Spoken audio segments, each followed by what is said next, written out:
Tonight on the House of Tiny Tearaways. What does that make Kira feel like? Sad.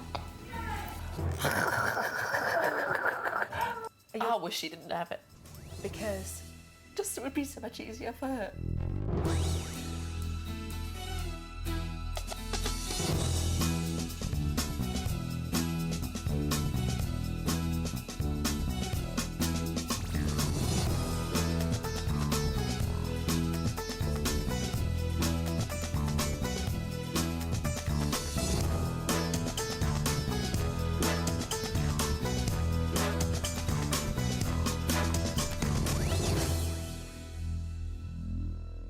It's the beginning of yet another challenging week at the House of Tiny Tearaways.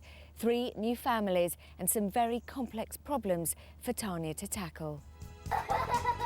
3 desperate families, each overwhelmed by parenting problems that have turned their children into tearaways. No, don't you bite me! They're going to be living here for just 6 days in the hope that they can turn their lives around forever.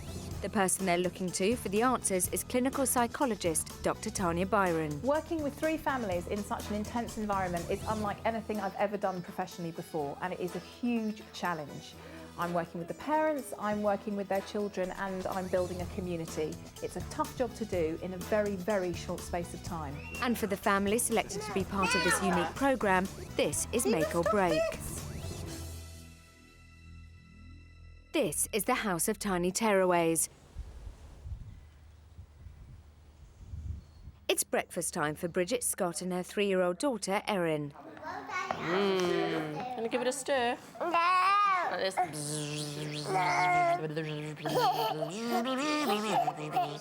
Do you give it a try?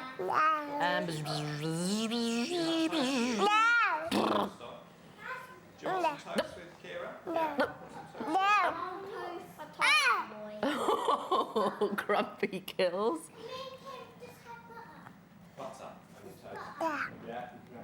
Single mum Bridget faces a daily battle of wills to get her 3-year-old daughter Erin to eat anything other than porridge with fruit puree.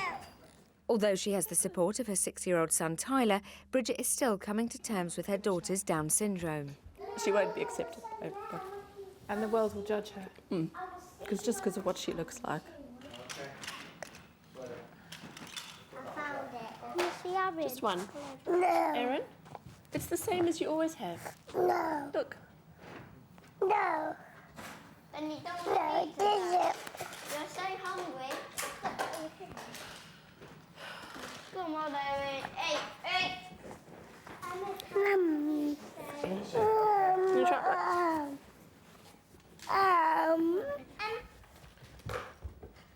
Don't come with me, Sophie. We'll try later when... We're going to need this one. We're going to need this one. Do you want to have brew at all, Bridget? Do you want a coffee? After one day, Tanya is keen to get cracking with the McLeod family and understand why the relationship between mum Paula and her daughter Kira is so fraught. Sometimes you feel cross, don't you? Yes? 6-year-old Kira McLeod is making her mum Paula's home life a misery. 2 years after the breakup of her parents' marriage, 6-year-old Kira is causing mayhem. When she gets bored of hitting, Kira switches to other ways of being cruel to her mother. No, don't you bite me! However, Kira's behaviour improves dramatically whenever Dad Craig, Paula's ex-husband, comes to visit, leaving Mum feeling even worse. After only one day, Kira has caused bedlam for her mother, and last night she threw a massive tantrum, which drove her mother to despair. Stupid bloody mouth. To help Tanya understand Kira's perceptions of how her family may be feeling, she has an activity for the What's McLeods. this in here? This is to do now. This is a special thing to do now. What does that look like? Yay, Play-Doh. It's clay. Smell it. What I'd like you to do, you remember you drew me that fantastic picture of your family yesterday? And you put them in a line. Could you make them with Mummy? Could you make lots of little people and make me your family and put them in a line? I'll get you a board to put them on. And then we've got some things here. For each person, or for anybody there, if you think that person is sad, you can stick a tear in the top of them. So that's for sad, yeah? That's for grumpy. Yeah? That's for, what do you think that's for? Happy. Happy, good girl. And we've also got some words here. So who's the person in the family that says, I'm cross? Who's the person that says, I don't understand? Who's the person that says, I love you? Love you. Who's the person that says, I'm happy? Happy. Do you understand what I'm trying to do here? So she was really good with that drawing yesterday, so I feel this is a bit of an extension on that. Right. We need every member of the family that she wants to put in. Okay, And you so need I let Kira take the lead. absolutely take the lead, but you help her with the modelling. Yeah, sure. And she puts them where she wants to, so who is standing next to who, because that's quite interesting. And if she wants to use some of these, then she can. It's entirely up to her. Does that sound like a nice game? Yes. Can you understand We them? like plasticine, don't we? And can you understand the sort of method behind it? Yes. Excellent. Good girl. Good girl. Go, go. Although Tanya has asked Kira to work on her clay models, Kira has got wind of something she'd rather play with. But I'm just gonna have a pee. Sorry about that. Kira, come and do this activity with me. Sorry, I just needed to pee.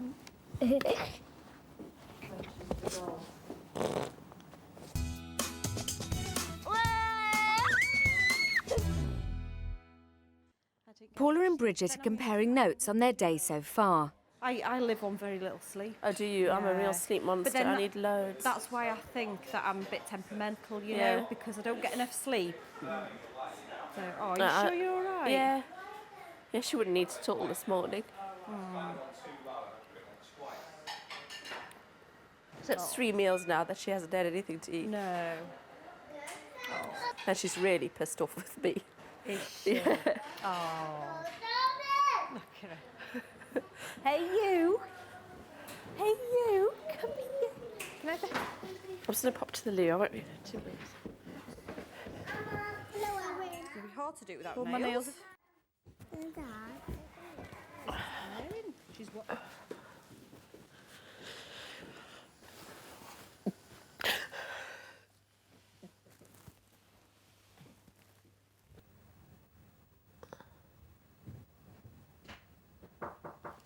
Come in. Hey, Morning. sweetie. Yeah, let me sit down. Can I move this stuff? Yeah.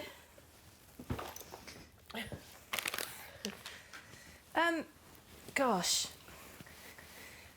I feel like you've just fallen really hard, bang, onto the floor. Yeah.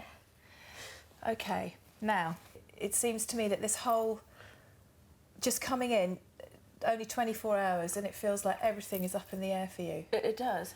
Coming here has given me time to think about how I feel, you know, whereas I haven't had that time before. So And how do you feel? it just brings it all back about how I'm just so pissed off that she has Down syndrome. I just wish she didn't have it. And I know I'm not supposed to say that. You can say what you want. I wish she didn't have it. Because Just it would be so much easier for her. do you feel, It's going to suck when she's a teenager, it really is. who's it going to suck for? Her? She just won't be the same as everybody else. I had such a wonderful time at high school. You know, I was a prom queen and just so popular and everything, and it's just not. And that was so nice. Those were the best years. But she's not going to have that. But are you comparing her life from the standpoint of what you had, or is it Yeah. not possible for there to be adults with Down syndrome who lead happy and fulfilled lives? Oh, there are. I think that she will be happy once she's an adult. I'm just not. You know, I just think life would be a lot easier for her if she didn't have Downs. If you could wave a magic wand and change her, would you? Take it away. I think I would. Yeah. She'd be clever. She'd have all the tools required to be successful. Because that bugs me as well, that she won't be bright.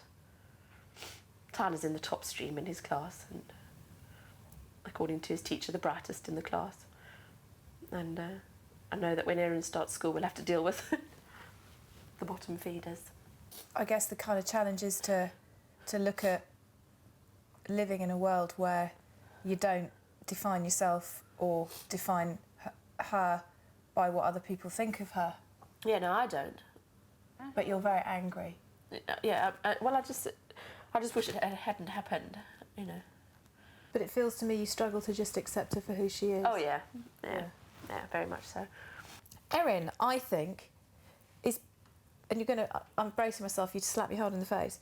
Erin, I think, is possibly the best thing that could have ever happened to you, because I think she challenges you on so many levels, that she has given you an opportunity just to broaden your view of the world, broaden your view of life. Yeah, but I'm not ready to slap you, because within a couple of weeks of her being born, I said to my dad, God either has a very sick sense of humour or he's the wisest person, because this is what I needed. I said, because I've learnt tolerance now on a different level, because I was so intolerant of people that were not perfect. Erin has really, really taught me to view other people in a much more tolerant light. I was sizist, ageist, sexist, she's taught me a huge amount. Does it feel comfortable for you to kind of get your head around the fact that Erin has a feeding problem because of the mechanics of feeding, that she's just not been taught to feed herself, so we can try and start that process? Because for her, there are extra challenges. I'm already resisting that in my head. I don't even like to hear that said. I guess it doesn't surprise me that you've got so locked into feeding. But I think we need to agree, as far as food goes, she's not going to be eating sandwiches and chips by the end of the week. No, she might be self-feeding if we're lucky. Yeah, but I grand. think the smallest change for Erin and for you this week will be a huge event. Yeah. Feed this doll, she's hungry. Oh, you're such a good mummy. Erin Scott came in here with quite a severe eating problem, and today she decided not to eat breakfast, which upset Mum Bridget quite a lot. What did you learn from her chat? I think Bridget's an amazing woman. There's a big history behind Erin's birth, both personally in terms of Bridget's own feelings about disability. Prior to having Erin, her feeling when she gave birth to Erin, she didn't know Erin was going to have Down syndrome, and also subsequently her husband leaving. I also think Bridget has just got her head down and tried to get through Erin's development in a very sort of systematic, logical way, because she wants her little girl to be the best she possibly can, which every mother would feel. However, I think there is a lack of understanding, not intellectually but emotionally, about who Erin is as a child, as an individual, without Downs and with Downs. And I think that is what Bridget is on a journey to find out in this house. So actually not eating breakfast, and she also didn't eat supper, for Bridget seems quite positive, because I think she can see that the whole routine and mechanical process of feeding that she has locked Erin into is now beginning to change. What is Down syndrome, and how does it affect those skills that you just mentioned? We all have 23 pairs of chromosomes, and they are the packages that genes are carried in, the chromosomes are. And people with Down syndromes have an extra chromosome number 21.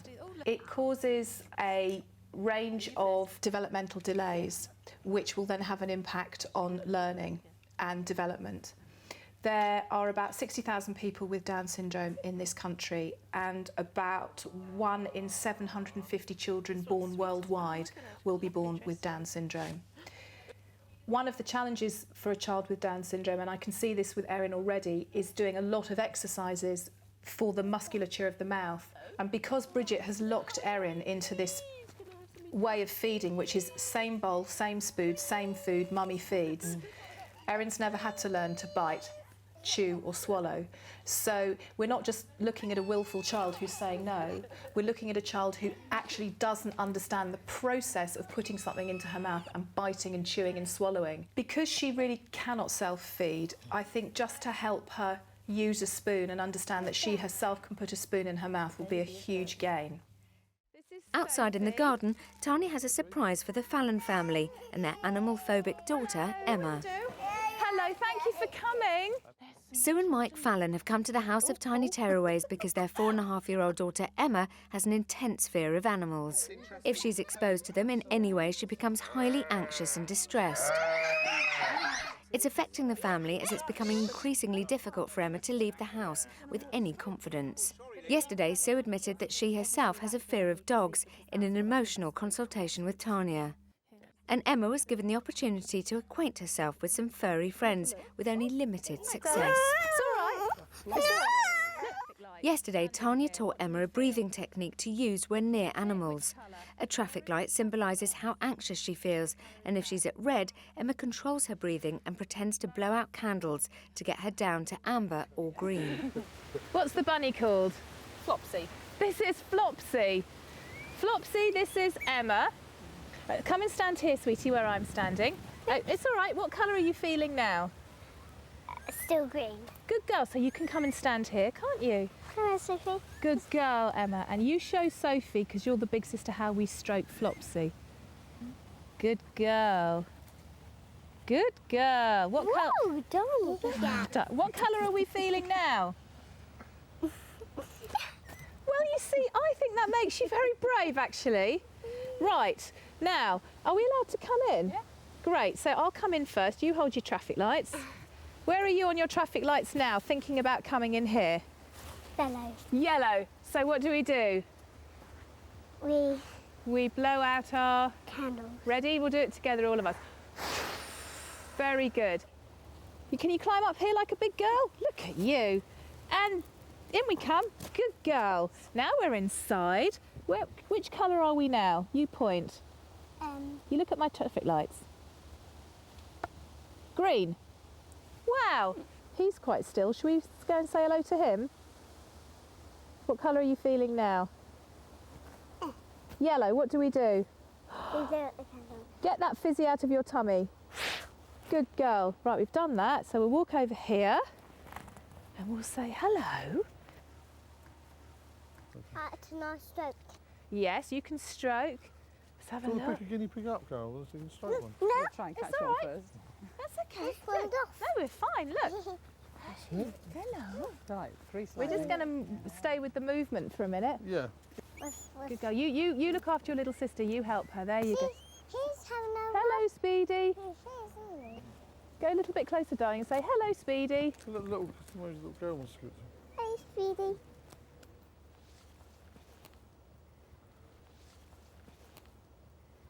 Now, I'm going to go and observe this because I'd need to. Are you okay to stay in the rain? Yeah. I need to see the two of you doing a lot of this, but quite assertively keeping her in the place. Use the traffic lights, she can do the blowing, and there's lots of different things you can explore. All right then. Wow. I'm going to be back in a minute, Emma. Quickly. Should we come sit down here? Bit wet, but it doesn't matter. Oh, you have to do the spider, can't it? I'm going to put it on Mummy's lap because Mummy might want the guinea pig. How does it make you feel? How does it make It's a you bit feel? wet, Okay, don't worry. How does it make you feel? Come on, let's have it on. How it makes you feel. Tell me. Look. Because then we can do our breathing. No, we can do our breathing, can't we? How does it make you feel? Tell me. How does it make you feel? How does it make you feel? I can't hear you. Yeah, go on, you stroke. How does it make you feel? Well, Emma. How does it make you feel? How does it make you feel? Should we do some breathing? Blow it away. Blow the fizzy away. Blow away the fizzy.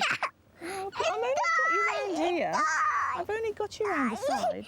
How does it make you feel? How does it make you feel? Oh, how does it make you feel? Tell me. Being very brave. Is it green? Yeah? Who are we going to see? That one. Wow. You clever sticks, Down the you. tunnel. I thought what was interesting is Emma wanted to do well for you, so she was very pleased when she was like, pointing at green. Will she do the same with her parents? I think what I've noticed already since I've left is that she's become more anxious. Yeah. And that's because she is conditioned to believe that when she's with her parents, it is all about anxiety. But already Sue has quite a high-pitched voice. It's okay, it's okay. Yeah. And that response in itself signals to a child it's not okay. So it's about just helping them just to be completely chilled, that this is as natural for them as sitting down with a cup of tea watching a nice film together as a family. Okay. All right then, if I just move him over just a little bit. Come here, sweetheart. I know you're comfortable there, but look, I just move him there. Right, you sit on this. Can you sit on this leg? Go on then, you sit on this leg. Go on then. One leg each. You sit on this leg. Fantastic. How do you feel now? Green. Green, do you? No, yellow. Okay, well, what do we do when it's yellow to get rid of that fizzy? blow out the Go on then, candle. should we blow them out then? Has it gone now? Has the fizzy gone? So... Ow. No, no, no, no, it's okay. He's turned round to have a look at you. He's turned round to have a look at you, hasn't he? Nothing's happening. He's the most sweetest little guinea pig. Nothing's happening, is he? How do you feel now? How do you feel? Red. Red, okay, so we need to blow out some candles, don't we? You want to blow some candles out for me? Look, he's having a little sniff of your coat. I don't even feel it. You didn't feel it, no. He's so sweet. Oh look, there's a little tabbies there. Well done. You could give it to him, couldn't you? At breakfast, 3-year-old Erin Scott refused yet again to eat her usual porridge oats and fruit puree. She hasn't eaten properly for almost 24 hours now, causing her mum Bridget a great deal of concern. I'm getting a bit irritated with you, okay? Because I want her to sit and eat these crisps. Okay? Erin is sitting with a packet of crisps at the table, licking them. Seems quite happy, doesn't she? Very happy. Now this is interesting because what this absolutely unequivocally shows is that this child is okay with the taste, is okay with self-feeding when that bowl and that spoon are nowhere near her, is okay with the concept of putting food into her mouth and licking her fingers, but cannot bite and chew. Oh, I see. She cannot bite and chew. But if you look at her mouth, what you're getting is a lot of tongue movement To take the flavour off. and sucking, which is very much bottle. And she can't bite and chew because the muscles haven't formed, because she's never used those muscles. The muscles are there, but they are just much more lax than it would be in a child who doesn't have Down syndrome. Also, she's not as verbal as a 3-year-old who doesn't have Down syndrome, and being verbal means a mouth movement, and mouth movement means use of muscles that are used in feeding. But this is a really interesting point, and why I love Bridget Scott is that she is just chilling and doing everything she can to give her daughter some different experiences out of the routine, and Erin seems to be just doing quite fine. You see it? She seems really happy. It would be so nice to go and do some work with her now, but I feel conflicted. Let me just go in quickly. Hello. Hello. How's lunch going? I'm very fascinated by this. Fascinated by what's happening here. She will normally sit and eat crisps. Suck. Suck them, yeah. Yeah. But that's what I'm saying. Hopefully at some point, maybe she'll... Bite. She doesn't know how to bite. I've been noticing this. Are these mine? Yummy, yum. You eat them and not me. I can't stand them.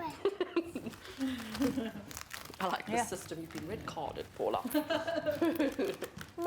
I'm gonna be the second one to finish.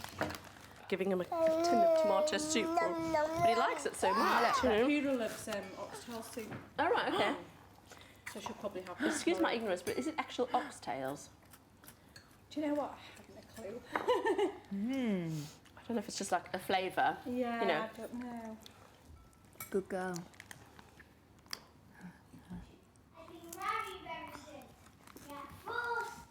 Have you been helping yourself to stickers?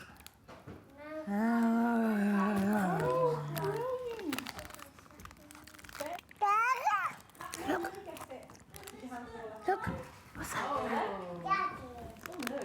Should we come and see her? Good girl.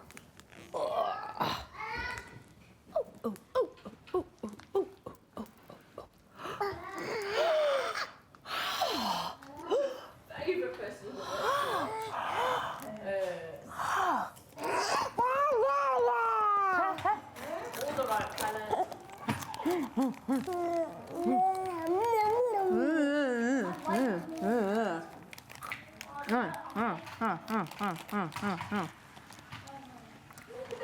Erin.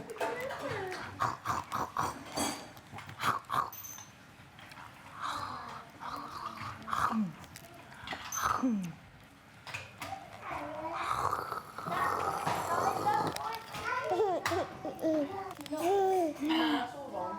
The red should be there, the green should be there, and the yellow should be there. Not yet. Wrong.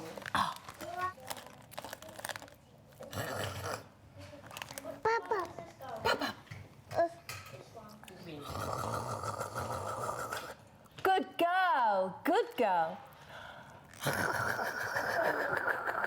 Good girl. Good girl. Ow! Papa, Mummy. A little bit of work around biting here.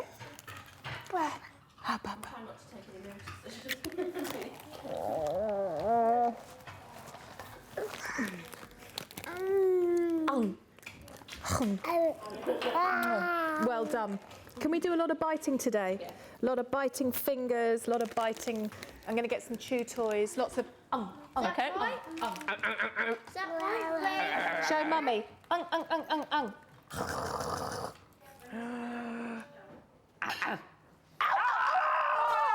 Ow. No, actually quite ow. You do have quite a good bite on you there. Whilst her 6-year-old daughter Kira and 2.5-year-old son Erin are being looked after by the other parents, Paula McLeod joins Tanya in the consultation room for their first chat of the day. But I just wanted to find out how you're doing, how you're feeling, and get a bit more background to things, really. Yesterday was one of the toughest days so far, so yeah. Because, tell me why. Because I feel guilty all the time. What do you feel guilty about? Just being a bad parent, and like she's only got me at home, so I try not to fall out with her if I can. Okay. Because, you know, I'm trying to be mum and dad and, you know, make up for things that have happened in the past. So I just feel like I can't be strong with her. What sorts of things do you feel like you have to make up for? For having a dad not there, she's all Kira's wanted, like myself, is to have the family together. And Kira will still say now, all I want is a family day out with you and Daddy, and that's all Kira wants. So, you know, I feel like I'm overcompensating for what she hasn't got. So she doesn't know where she stands, I suppose. I think that's right. Yeah, I think that's right. I don't think she knows where she stands. She tries to, you know, rule the house and rule us and try and... She's very grown up and she tries to mother me sometimes. She's quite a little mother. She mothers Erin, doesn't she? She does. Well? She mothers Erin a lot. Yeah. Yeah. And she's quite adult in the way she argues and the way she fights and the way she shouts. She's almost like a teenager.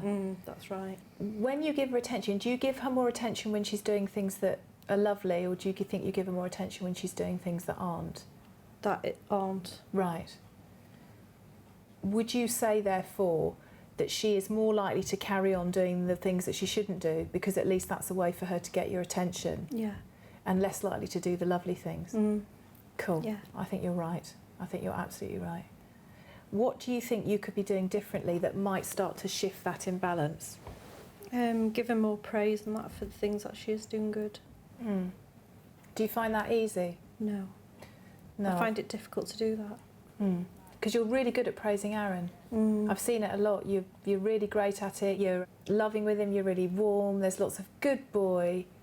But Kira, it doesn't seem to be possible. And also you're very low, aren't you, at the moment? Very low in your mood.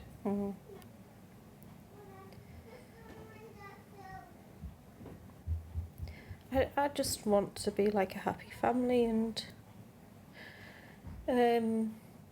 it's just the family thing that I miss. So this kind of separation is really quite unresolved emotionally for both of you. And it feels like it's just getting tipped right back into Kira. Have you felt this bad for a long time?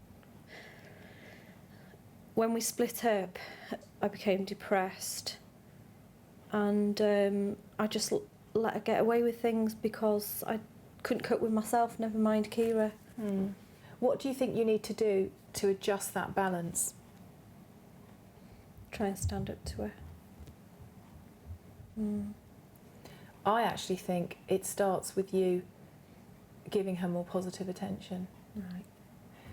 I think she craves your attention, and the only way she gets it is when she screams at you and hits you, and then you cry and she says sorry, and then you have a cuddle.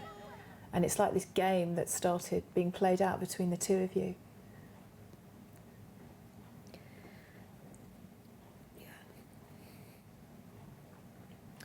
I feel guilty because, like, I haven't given her enough attention. It's always been negative. When you communicate with her, your face is very flat and your voice is very flat.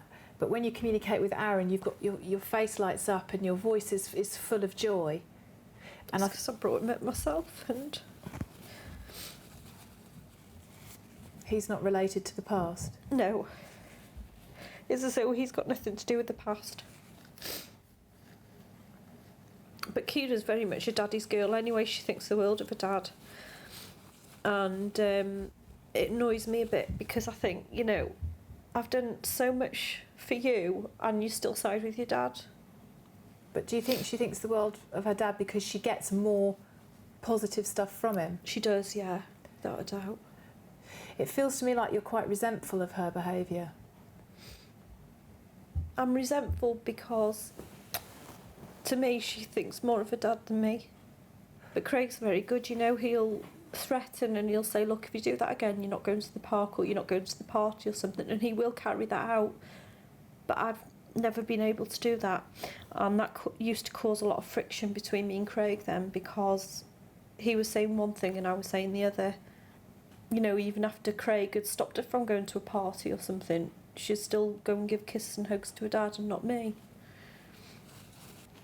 Children feel the most secure in relationships when they know where they stand. Absolutely, yeah.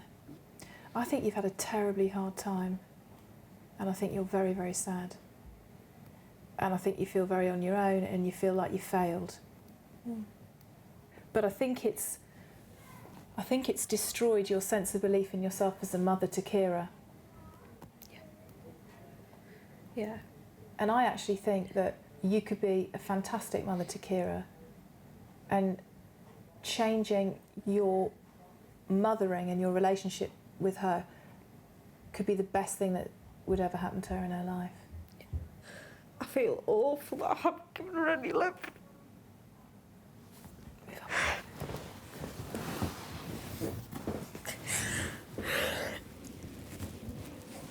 Have a cry, it's alright. It's me thinking she was my enemy and she's not. She's not your enemy. She loves you so much. I think she's very worried about you.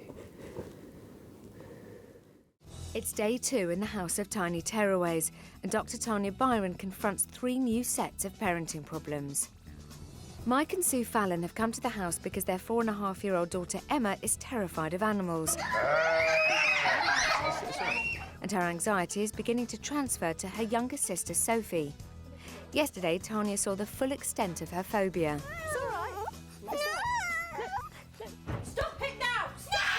Lone parent Paula McLeod is at the end of her tether with her 6-year-old daughter Kira. She's desperate to put an end to her violent and hurtful behaviour. Stop it! Which regularly drives Paula to tears. Give it a try. 3-year-old Erin Scott refuses to eat anything other than baby formula oat porridge mixed with fruit puree. Single mum Bridget follows a strict timetable for Erin's mealtimes. Breaking this routine to bring about change in Erin's eating habits has resulted in Erin refusing to eat her last 3 meals at all. The issue is complicated by the fact that Erin was born with Down syndrome. Hello. Still to come. All I could think about, it wasn't for me that I was going to die, it was for my girls that they weren't going to have me about, that they weren't going to have nobody. Bridget and 3-year-old Erin are practicing their biting exercises Tanya showed them earlier. Now what we have to do, we have to get Erin to chew. So you have to go like this. Watch this. We're going to eat like this, look.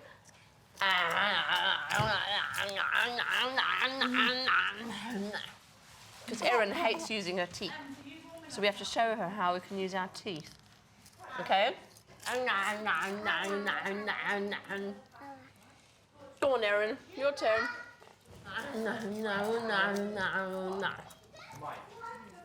That's it. That's it, with your crisp in your mouth. There's a distinctive bite there. Good girl! Yay, Erin! Woo, woo, woo, woo! Ooga, ooga, ooga, ooga.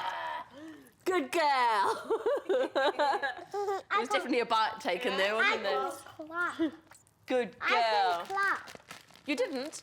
Oh, you'll have to do it again, Erin. I couldn't. Oh, you'll have to do it again, Erin. Because I was eating crisps. Yay! Oh, oh, I say, missus. Where did that one go?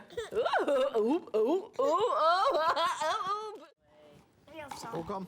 Following Tanya's advice, Bridget Scott is encouraging Erin to drink from a beaker rather than a bottle. Erin's turn. Beep, beep. Yeah, Hooray! Good girl. I had to go with that. Earlier, Tanya set Kira an exercise to make clay models of her family with speech bubbles and symbols to explain whether they're happy or sad. Kira has brought the models she made earlier to the quiet room to show Tanya. Do Mummy and Daddy live together? No. Why don't they live together? Why don't? Because they fell out with each other. Because they fell out with each other. If we've got Mummy over here and Daddy over here because they're not together anymore, where do you think you are? Where do you put yourself? Where does Kira go? In the middle. In the middle. But you're in the middle of cross Daddy and crying Mummy. So what does that make Kira feel like? Sad. I'm sad. Because you're stuck right in the middle. What could help Kira not say I'm sad, but say I'm happy? By sharing Mum and Daddy. By sharing Mum and Daddy. And how could you share Mum and Daddy? By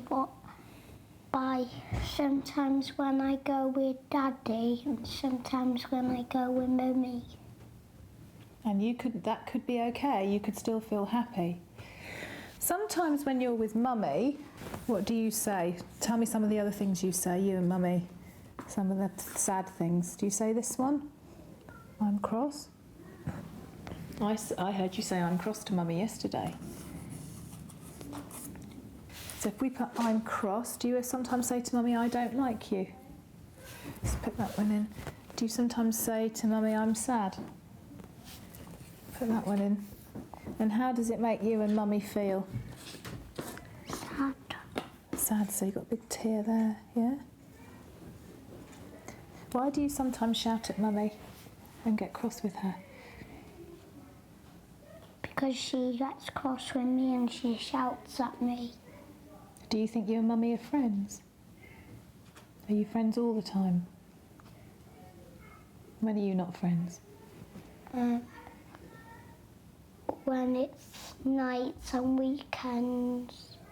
At nights and weekends, what do you do? When you're not friends, what happens? She puts me in my bedroom. And you have a fight. What do you and Mummy need to say to each other more to feel not like that, but to feel like that? To get that one and to get rid of that one, what do you need to say to each other more? I love you.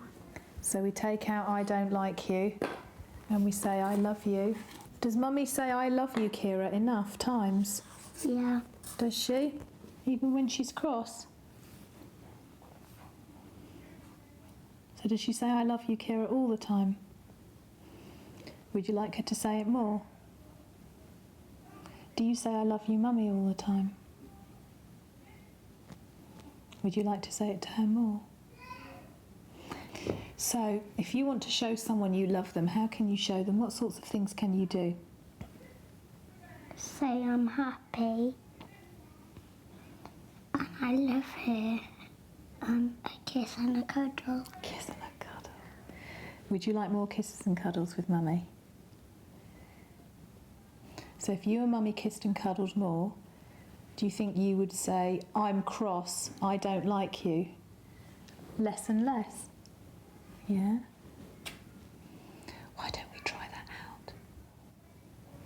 Why don't we see if you just go up to Mummy as often as you can and say, Mummy, let's have a kiss and a cuddle and see what happens. Do you want to do that now? Okay, come on then. Let's see. Come over here, Kira. Mummy, will you come here, please? Let's see if it works. Shall we see if it works? Go on. Mum, please, can I have a cuddle and a kiss? Oh, my biggest girl. Oh, love you so much. Oh, love you, honey. What do you want to say back when Mummy says I love you? What do you want to say? I'm happy. How are you? Oh, I'm happy too. Love you so much. So, Kira, what are we going to do more of with Mummy? What are we going to get you and Mummy doing more of every day? Hugging kisses. We're going to start practicing now. Yeah. Oh, love you. Such a big girl. Come here. Your mum's girl.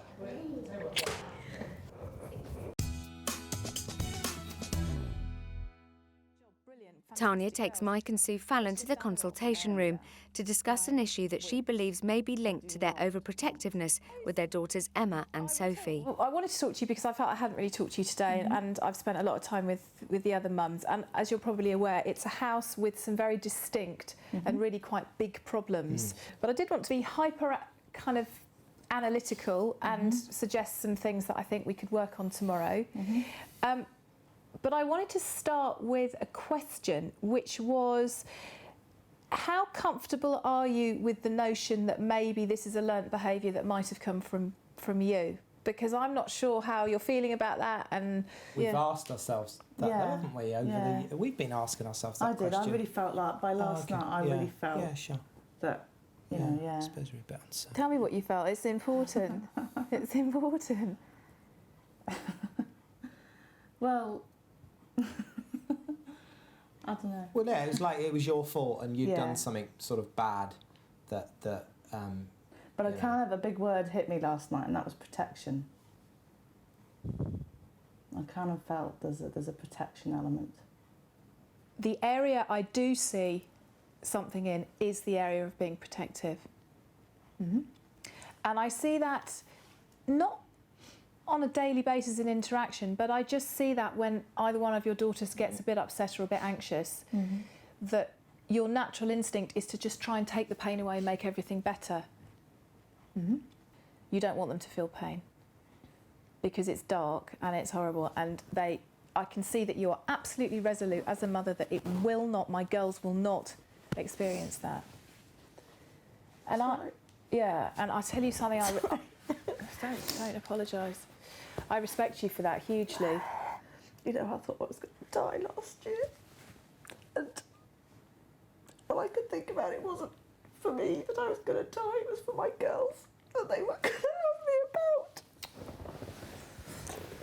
That they weren't going to have no money.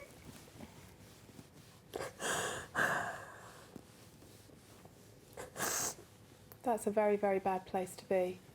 That's a very, very bad place. It was very dark. Oh, absolutely. Very dark. Can you tell me a little bit about the breast cancer? When you got the diagnosis, was it a shock? I mean, it was out of the blue. I felt a lump, basically. Just found it. You were away at the weekend, in the middle of the night, and I just thought, oh, what's this? I just found a lump. And I thought, oh. So anyway, you came back and I said, I found a lump. So we, phoned the doctors, blah, blah, got the doctors. He didn't actually think it was anything serious, so I had a 3-week appointment rather than a week appointment for the hospital. That's hard. Anyway, they did tests, didn't they? Went through a battery of tests that afternoon, which was pretty horrendous. And then we got the results a week later, which was the longest week of my life, I think, waiting for that result. And then we got the result last September. And in fact, a year ago today, I was having my second chemo. You remember dates just like that. Absolutely. So a year ago today, I was having, my second chemo and being very, very ill. And it was an absolute shock. I remember saying, I don't want to die, I don't want to die. I've got 2 small children, I can't die. So I'm trying to protect the kids, I suppose, from everything. I'm trying to protect them from my illness too. Do you give me permission to look at that notion of overprotectiveness with you? The issue of protectiveness is in my head, but not in a way that makes me look at you and think, my goodness me, this mother needs some real major sorting out. But isn't that okay I mean, isn't that quite common anyway for just parents to be overprotective? Completely. And mums to be more overprotective than dads? So Completely. isn't that okay to kind of have that feedback? That, I mean, I certainly feel that I'm overprotective at times. I completely understand that maternal and that paternal instinct of just... But I suppose, for me, again, in my psychological head, I'm thinking of things like symptom substitution. She may conquer one phobia and her anxiety may just be parcelled off somewhere else. Yeah. And I think that's partly because the two of you, it sounds to me, in your relationship, have been having great times, and then suddenly the trapdoor is kind of opened and it's like bang. And along come these two beautiful little girls who look at you with such love and devotion and dependence. And when you're kind of recovering from everything, you absolutely say to yourself, there is no way in the world you are going to feel this. But the truth is, they might one day. Life might deal them some blows. They might have to deal with some bad stuff in their life. And I suppose my concern with children who are so protected is, will they then have the skills to be able to face them in the way that you did? And I want this to be a positive experience, an experience that maybe can free you up a bit, for you to say, do you know what, these things have happened, but it's nothing to do with them. But you know how cruel life can be. You both do. I think it would be awful for your girls if they were so protected and cosseted, particularly Emma, because her personality isn't as robustly tough and out there as Sophie. I just sense that.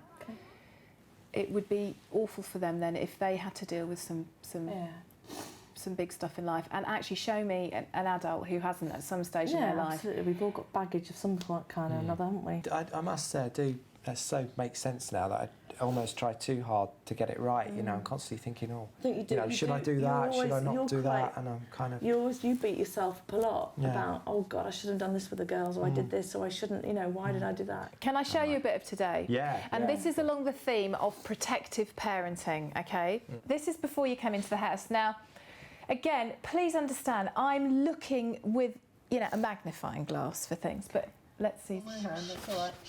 Just Florence. She's just interested in the food, that's all. She knows there's food in Come up here then. Come up here. Oh, there we go. Okay, what do you think I might have a bit of an issue with there? Come up here then. Yes. Yeah. Yeah. Straight away. And that is the kind of notion of protection, which is my child is distressed, so I pick her up. Absolutely, if there was a pit of alligators snapping at her heels. Yeah. But the message to an anxious child is, there is something to be anxious of. Yeah. And I do see that quite a lot. And I think it gets into this notion of, these girls have had a terrible year. They have seen their mum in a terrible state. We have tried very hard to hold it together. I don't want them to be upset anymore. And I completely understand that. But I suppose for me, at the end of this consultation, what I want to ask you to just to think about is it worth thinking a little bit more broadly about this notion of protectiveness, just more broadly in terms of, we can deal with the phobia, but when you have a child like Emma who is a bit of a chewer and a bit of, just a few anxious... That's quite new, isn't it? Yeah. It's from school. I'd be so robust with that, and absolutely you don't do that. Right, okay. I'd be really like, get your hand out of your mouth. Right. We don't do that. Okay. Almost to the point of, I mean, I'd be really firm with that one. Okay. Because otherwise these little kind of anxiety-related tics become massive, massive problems, and you'll never get the sleeve out of her mouth. Yeah. So do we think about it just from the point of view of, how can we also look at ways in which both the girls, but particularly Emma, can be parented in a way that is all really good, but sometimes maybe is a bit overprotective and could pull back a bit? Just have a think about that. Yeah. Sure.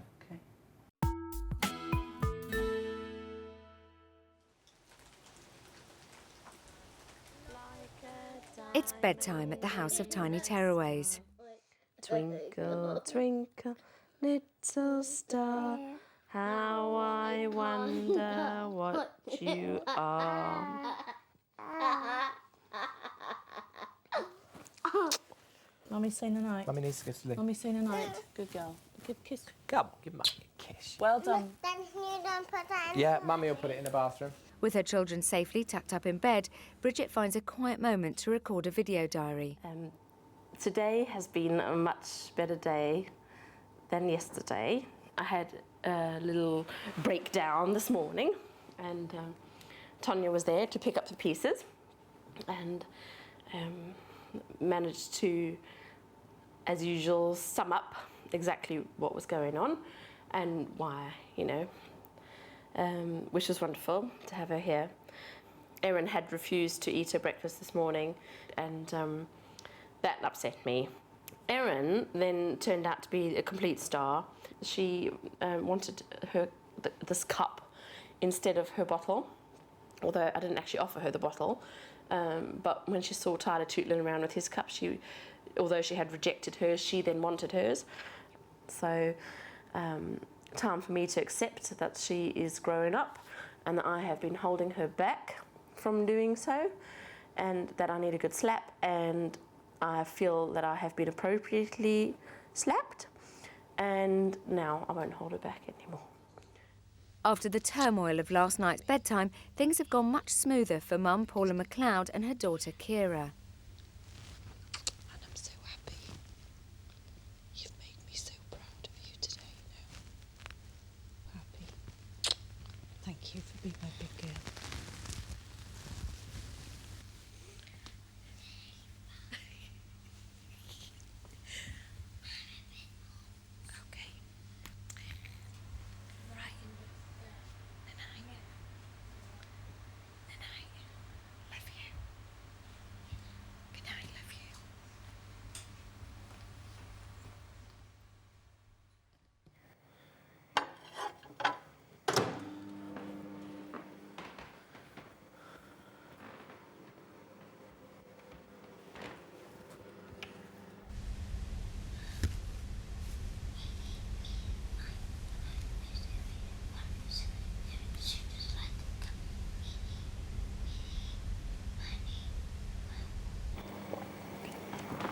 She's gone to bed singing tonight. I beg your pardon? She's actually gone to bed singing tonight. Oh, bless her. So lovely to hear. You know, hear her happy for a change.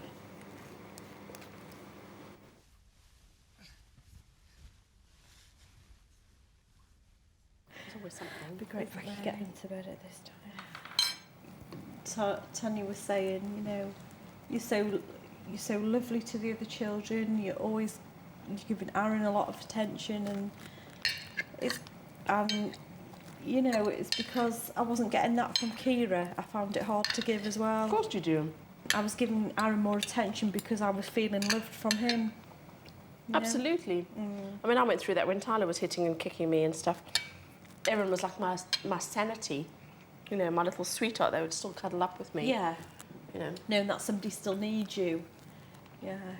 Totally understand that.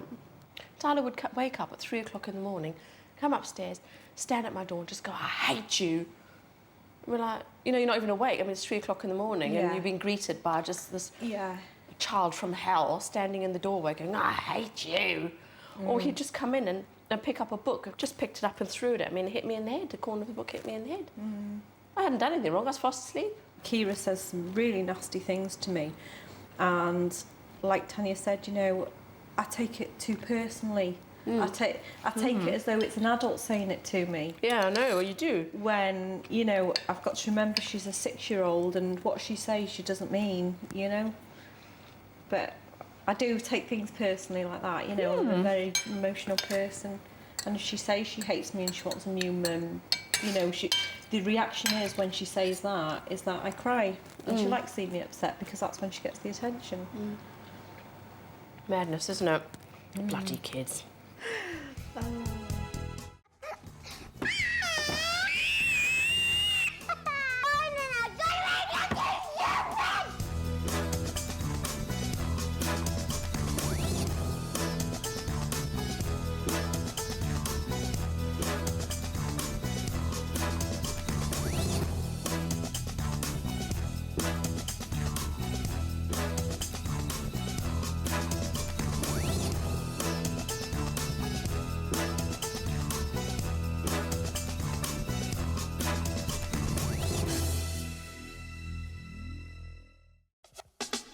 Tonight on the House of Tiny Tearaways.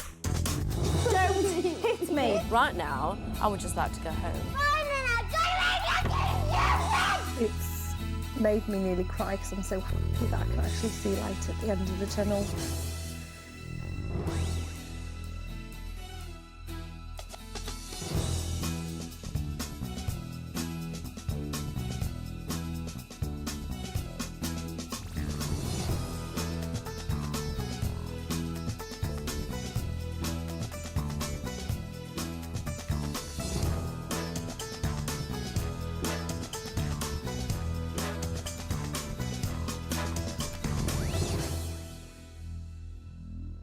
Our families have just 4 days left in the House of Tiny Tearaways. And for the Scotts, the McLeods and the Fallons, there's still a lot of work to be done. 3 desperate families, each overwhelmed by parenting problems that have turned their children into tearaways. No kicking! They're going to be living here for just 6 days in the hope that they can turn their lives around forever. The person they're looking to for the answers is clinical psychologist Dr. Tanya Byron. Working with 3 families in such an intense environment is unlike anything I've ever done professionally before, and it is a huge challenge. I'm working with the parents, I'm working with their children, and I'm building a community. It's a tough job to do in a very, very short space of time. And for the family selected to be part of this unique programme, this is make or break. This is the House of Tiny Tearaways. It's morning and the Fallon family are the first to rise. 4.5-year-old Emma is in the dining area with her sister Sophie and dad Mike. Yeah? I'm not having a bad day today. You're not having a bad day? No, I That's good. am. I'm having a bad day. Oh, you're having a bad day? No. I hope everybody's not going to annoy me forever again. Like they did yesterday. Everyone annoyed you? They did. No, I don't think so. So, thinking about these animals then, I don't want to think about that are going to be in the garden. I said I was going to annoy you, remember? Sue and Mike Fallon are desperate for help with eldest daughter Emma's extreme fear of animals.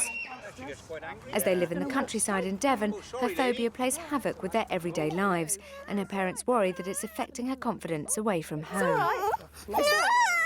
Yesterday, Tanya introduced a petting zoo to the garden, and Emma made progress by making friends with a rabbit. Good girl. Emma and Mike have been joined by Tyler Scott. Tanya has suggested that the Fallons think about Emma's attempt to overcome her phobia in terms of climbing a mountain in a series of steps. What about going in with the guinea pigs and the rabbits by yourself? Because you know, don't you, that there's nothing to be afraid of? I only want to, if I'm on my own and I really want to, I'll just stay there for a little while, yes. Because that's quite, I reckon that's quite easy. Couldn't we? Me and Tyler could go together, or we could like take turns. When we leave the house, you want to be somewhere where you're not bothered about animals at all, don't you? Because you're not really anyway bothered by them, are you? Because you know you're safe. What would you really like to do with that, be able to do with animals, do you think? What about, like, ride a pony and it moves, but, you know, by the end of the week? Do you think you'd be able to do that? Yeah, I only like it walking. All right, well, that would be fair enough. So I think that's a brilliant list to talk to Mummy about. Can I go? Isn't it? Can me and Tyler go and show my mummy? Yeah, come on. Emma Fallon came to the house with a phobia of animals. What plans do you have for her today, and how do you think Mum and Dad, Sue and Mike, are coping? Just more animals coming back. The zoo's coming back to the House of Tiny Tearaways, and Emma is going to spend more time in the zoo. I've also introduced a concept of a mountain. It's a very useful way of helping children understand achieving a goal, which is the notion of setting a long-term goal, which would be the peak of the mountain, and helping children understand that the way you get to the top of the mountain is to climb it step by step. So today I've already heard Mike talking to Emma about what is the next step on our mountain, and I think they've set some goals. By Friday, where would you like her to be able to be? I think Emma has expressed a wish to be sitting on a pony that's moving, And if that's what she wants, then that's what we'll work towards. I would like to see her be able to walk in a park where there are dogs. So, you know, there's quite a lot more work to be done, really. Hello, darling. Hello. The Scott family are practicing an exercise that Tanya has shown them. Right, Tyler's going to show you. That's it. Erin's turn. Good girl. Lovely. Good girl. Well done. Erin, I'm biting. Stop biting. Do you see how many times Tyler bites?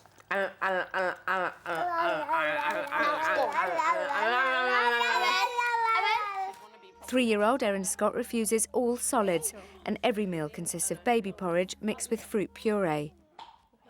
To help develop the underused muscles around Erin's mouth, yesterday Tanya introduced Mum Bridget to various mouth exercises to encourage sucking, licking, blowing and biting. Ow! They made small but significant progress, with Erin biting a crisp for the very first time. Sole parent Bridget has admitted that she finds parenting Erin a struggle, as she has very high expectations for both her children. So pissed off that she has Down syndrome. I just wish she didn't have it. Big bite. Good girl. Now chew. No sucking. Biting. Good girl. That's beautiful. Lots of bites. Good girl. Very good girl. Erin Scott has quite a complicated eating problem in the fact that she only eats porridge 3 times a day from the same bowl using the same spoon. It seemed that Bridget had a whole load of breakthroughs yesterday and is trying to change her routine. And I believe Erin ate a crisp. She had a really, really important developmental breakthrough yesterday. Erin is very locked into a routine because Bridget has locked them into this routine, down to the utensils, down to the seating position, only one brand of porridge oats, only one brand of fruit puree. Yesterday, Erin bit a crisp. Now, that may not sound huge, but for a child who has only ever eaten mushy foods, to bite something solid and to have it in their mouth is a really, really important first step. Bridget broke down yesterday morning and called herself a machine and said that the machine can't work unless she follows the routine.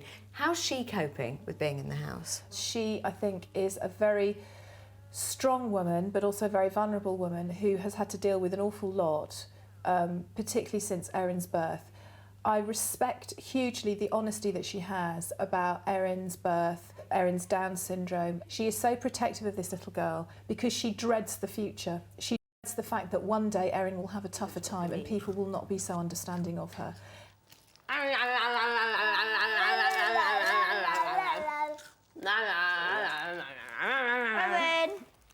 Did that go in? No. I think it did. I think it did.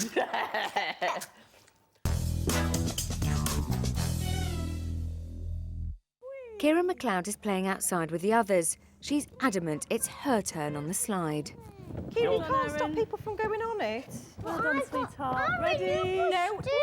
Erin, okay, you can share it, Kira. Kira? You coming out to play? No, Sophie's gone on it now. Good girl for letting Sophie on it. No! I like it when you share. I'm not going to talk to Sophie ever again. Oh.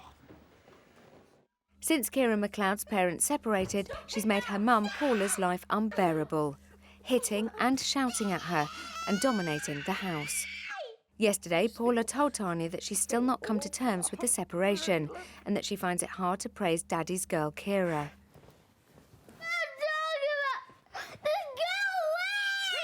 On her first day and night in the house, Kira was a terror. But yesterday, she seemed to be a changed girl and always peaceful at bedtime. Will she remain an angel today? Tanya has advised Paula to diffuse Kira's angry outbursts with patience and affection. Tell me why you were cross before and shouting. Because I didn't go on that seesaw. Because you were going on the slide, weren't you? But you said let somebody else on it and it was you. I was right. And now it's all your fault. Are you cross with me? Kira? I've been good today. Nobody else has been good. They've all been very good today. No, they haven't. Sophie hasn't. Nobody has. Yep. Kira? But me and Erin has. You got to share though, Key. You come and give me a hug and a kiss. Key? Can I have a hug and a kiss? No. You know I love you, don't you? No. I do love you. You don't. I do. You Come here. I want a big hug and a kiss from you. Key. Are you still cross with me? Yeah. Is it me you're cross with? Yes. You can go outside if you want. I want to sit with you. Leave me here. I want to be alone. You want to be on your own? Yeah. Okay then. I'll leave you to it, okay? You know I love you very much, don't you? Hey? You come out when you're ready. Yeah? Okay. Love you. Where are you going? You said you wanted to be on your No, own. I didn't. I want to sit down on the couch with you.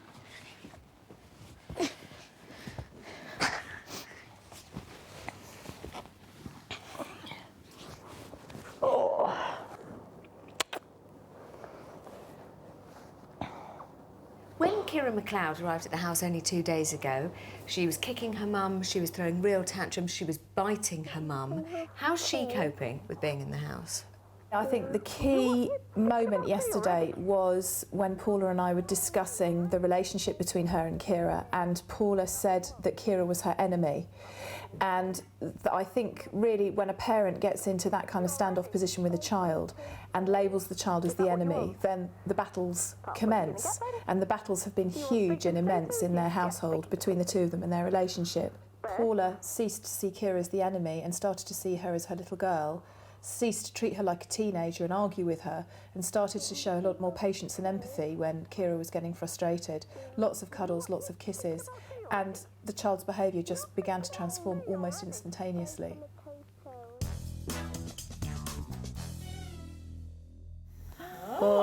Tanya is introducing a reward scheme for all of the children to encourage good behaviour. Each child has their own unique model, and if they're good, they'll receive extra pieces to complete it. I think that you might like angels. Am I right? Right, what you have to do is you have to close your eyes and let's see what we've got in here. Oh, look at this. Open your eyes. Take that and I'm going to tell you exactly what we're going to do. Come over here with me, sweetheart. Everybody can watch. Right over here. Now, here we have something very special for Kira. Now, because you behaved beautifully for Mummy and went to sleep straight away like a big girl, I'm going to give you an angel. Shall we hang it on your mobile? Where do you want to put it? Let me help you.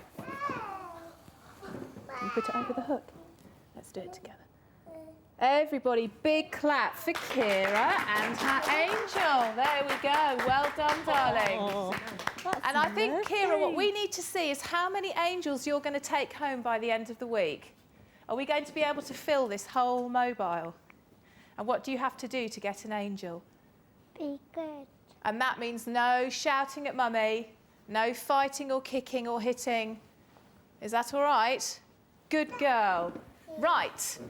The final one is outside. Because it's so big, I couldn't fit it in the house. So can we get our wellies and our coats on? Come on in. Come on then. Certainly are. What do we think it might be? Yours is so big. This is for you. It's an old sheet. Do you like it? Do you think there might be something underneath it? Shall we have a look? Go on then. Oh my word. Shall we pull it up? Shall we pull it up? Oh my What does this look like? A mountain. Whose mountain is it? Emma. Mine. And what's the mountain for? Animals. Animals. So each day we're going to do something braver and braver and braver and braver until we get to the top of the mountain, yes? And yesterday, were you very brave? So do you think we need to put our very first one there to say, I was very brave yesterday at the first step on the mountain? Stick it down there. That's it. Good girl. This is Emma's mountain. Can we all give her a big clap? Wow, well done, Emma. Everybody give her a big clap.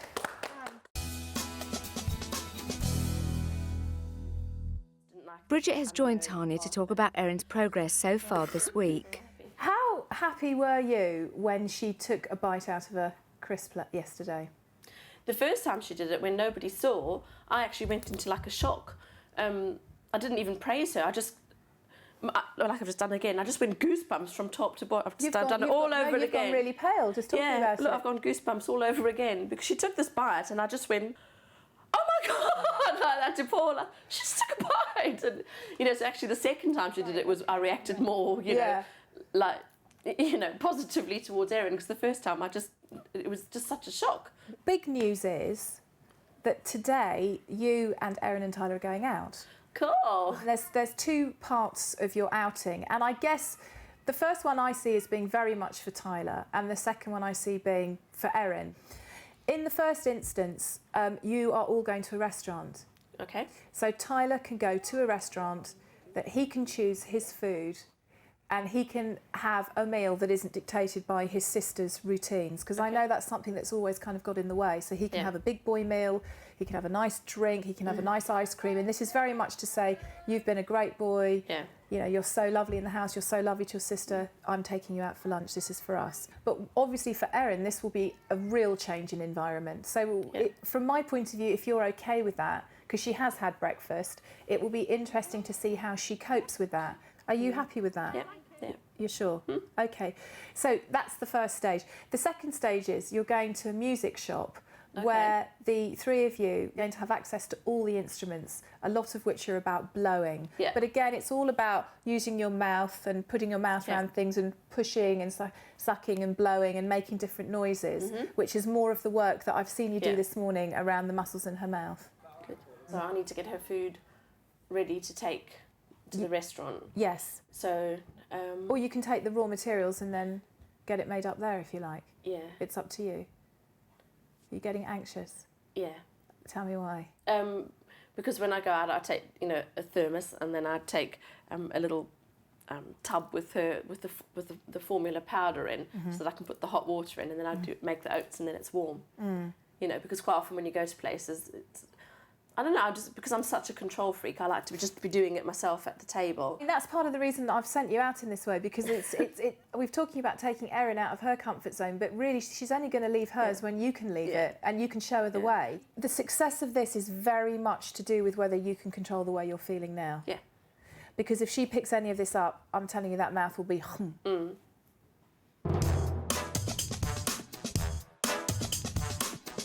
Yesterday, Emma Fallon made a step towards conquering her fear of animals by touching a rabbit. Earlier today, she hesitantly set herself a new goal, to venture into the animal pen alone for the first time. Sophie, do you want to come with me and have a look at the ducks a minute? Can I come with you? In a minute? To get your flag on the mountain, you've got to stay in here, haven't you? And stroke the rabbits, and I can see. Sophie, you come with me a second. What? Come on, out of here. I'm trying to Sophie. get to the rabbit. Come on, Sophie. Go on, Emma. You don't worry about Sophie. Come with me a minute. Doesn't matter about her. Hey, look at this one, sweetie. Can you see it? This white one here's got black ears, a guinea pig with black ears. I've never seen that before. Do you want us to close our eyes again and count to 10? Okay. That was good, Okay, wasn't it? here we go. We're closing our eyes. 1, 2, 3. Well, I think I saw it. You did it. You did. How many can you count in there? No!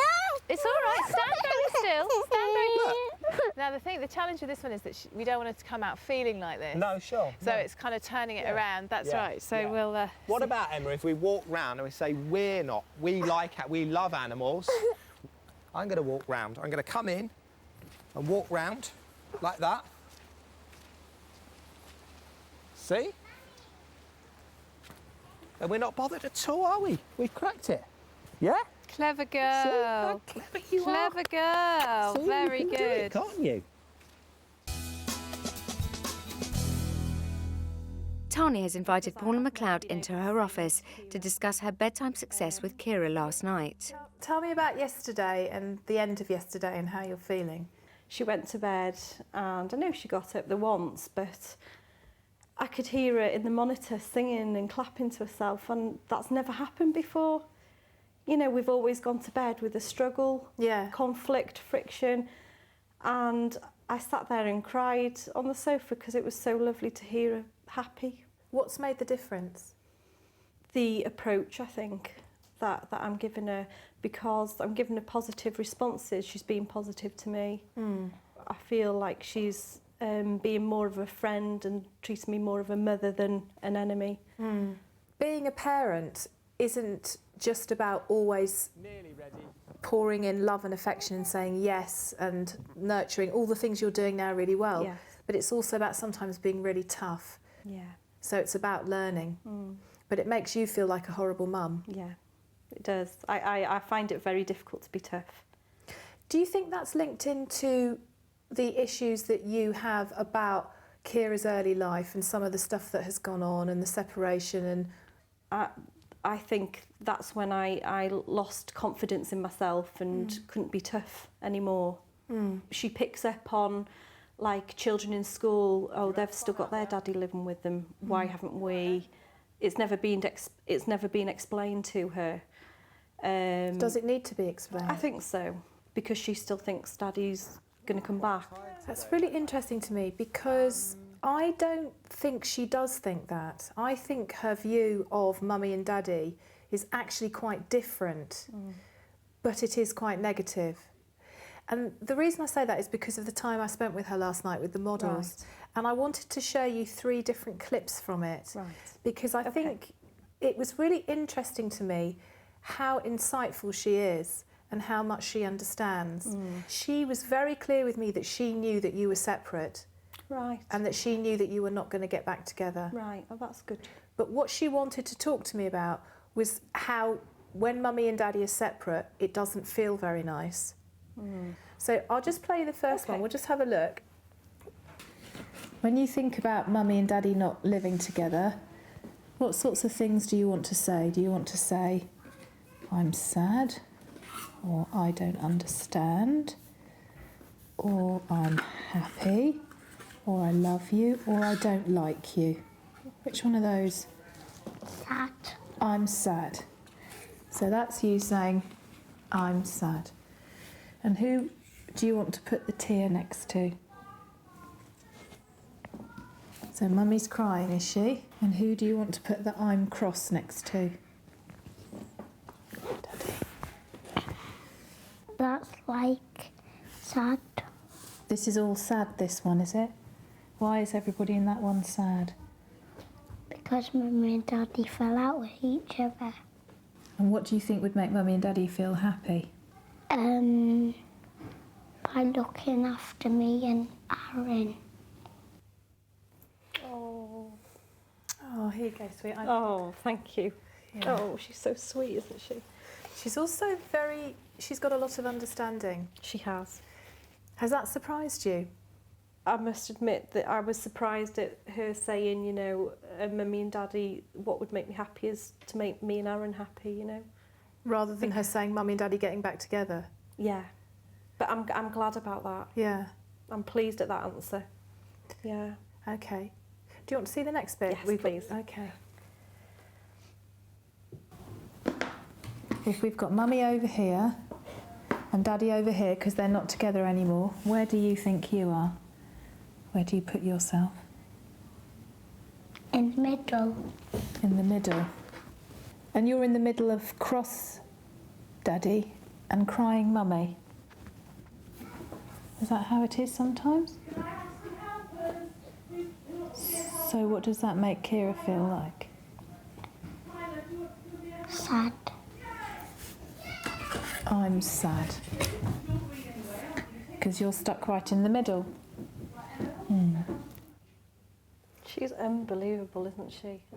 You know, it's so obvious, but you know, you don't see that side of her. She must have held so much in. I think so.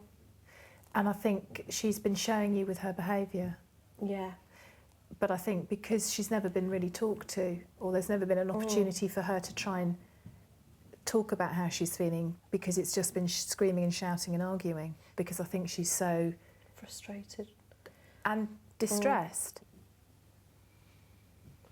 So it's about pulling her forward in terms of her expression, but allowing her to come back to a point where she can be a little girl. Yes. And have kisses and cuddles and be cross, because little girls do get cross, and little boys. And be allowed to do that, but also be very firmly told no, or be very firmly told I'm here and I'm listening and let's have a cuddle. It's just the no I dread. And I know it'll probably come at some point and it'll upset me most, but you know, I've got to do it. I know I've got to do it, so.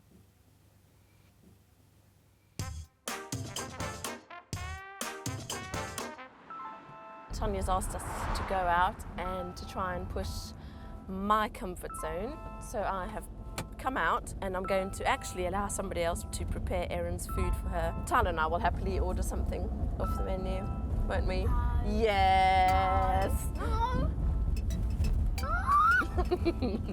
You will. Would never normally let somebody else prepare Erin's food. They would never get it right, ever. Whee! Take my hand, please. Tyler, what would you like? Big fingers and tips. Okay. Big fingers and tips. Yes, please.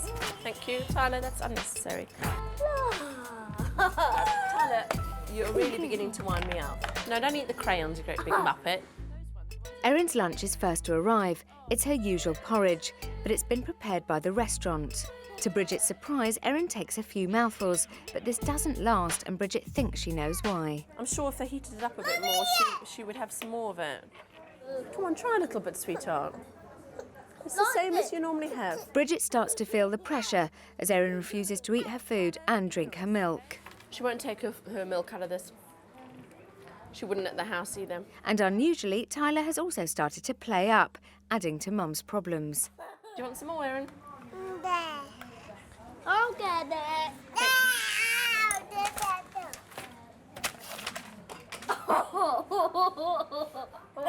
Tyler, please. Rein it in, dude. Just like, you know, deep breaths. They're going to think I'm getting this peed off because of the food, and it's you.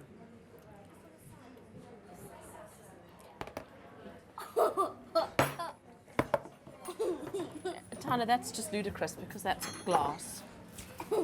Tyler, stop it. You're just winding her up. Now stop it. The lunch over and a defeated Bridget leaves the restaurant.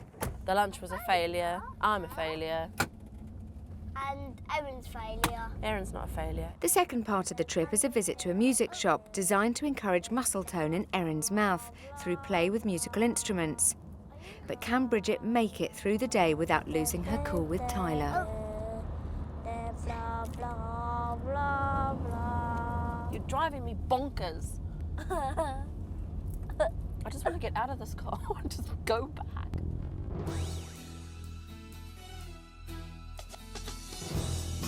It's the third day in the house of tiny tearaways, and Dr. Tanya Byron is getting to grips with 3 sets of parenting problems.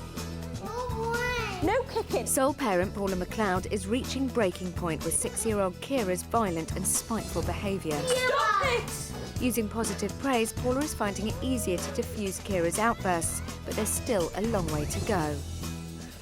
3-year-old Erin Scott only eats baby porridge mixed with fruit puree for every meal. Mum Bridget is frantic with worry about her daughter's diet, and the issue is complicated by the fact that Erin was born with Down syndrome.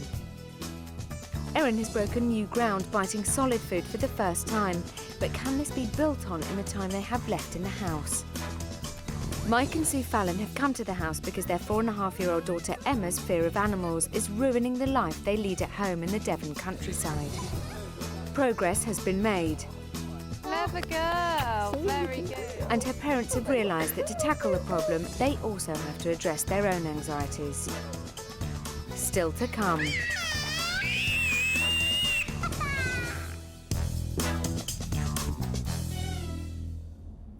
Having unsuccessfully managed to feed Erin and rapidly losing her patience with Tyler, Bridget has decided she wants to cut her trip short and calls Tanya for advice. Hi. How's it going? Terribly. Okay, tell me what's happening. She hasn't eaten anything. She hasn't drunk anything. Right. Tyler's being a pain in the arse. Okay. So all in all, just an absolute failure. Maybe that's part of the problem, because I think the only person in the world that expects your children to behave perfectly is you. And I know you're going to absolutely despise me for saying this, but I'm quite relieved that they've both been a bit naughty, really, because it feels quite normal, and it feels that like that's what children do sometimes, and so what we need to think about is how we manage it and what we do about it. In terms of the children, I think it would be more effective for you to go to the music shop and let them know that you expect them to behave. Try not to allow their behaviour to chip away at your feelings of authority, and see if you can find an assertive way of telling both of them that you're not happy with what they're doing. And I'll be here for a nice big chat when you get back. Okay. You're doing well. I know you don't believe it, but you are. Yes.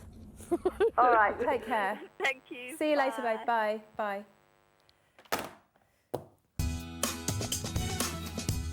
Sit down, Erin. Emma has already made progress today by standing alone in the pen with the rabbits and the guinea pig. But in order to earn a flag for her reward mountain, she also has to stroke a new animal. Will she kick up a stink when she meets today's newcomer, Pongo, the skunk? Oh, brilliant. Fantastic. Oh, he's a bit whiffy, but... Could be your coat, darling. It could be, it could be. He's got a beautiful tail. He's like a little teddy bear. He loves being cuddled. Can Emma have it stroking? You're going to show Sophie? You could say something along the lines of, you're doing very well, but you haven't got your flag next, and if you want your flag, it's just like stroking the rabbit, so it's a little bit more kind of, you know, jingle sort of thing. Yeah. And you're doing so well, do you know that? Because you're standing quite close, aren't you? But you know your flag on the mountain? Would you like that next flag on that mountain? Or what about you come here and just give him his stroke? Do you think we can do that for that for your next flag? Come on. Because you've stroked the rabbits. It's only like stroking a big rabbit.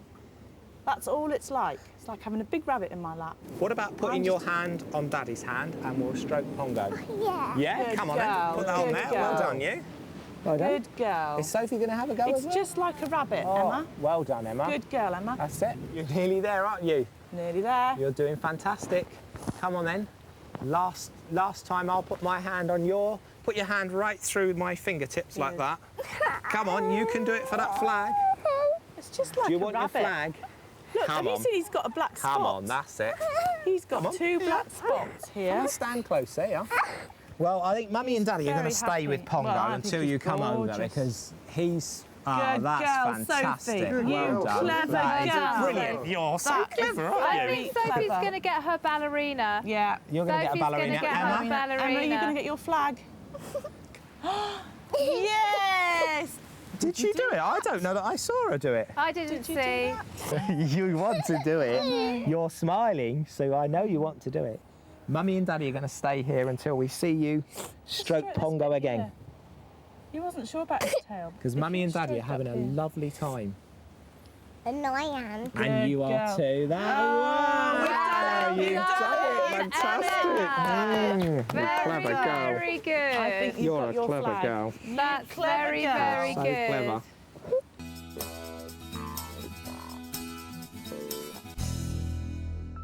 After their chat, Bridget continues on to the music shop where Tanya wants to encourage muscle growth in Erin's mouth through play with musical instruments.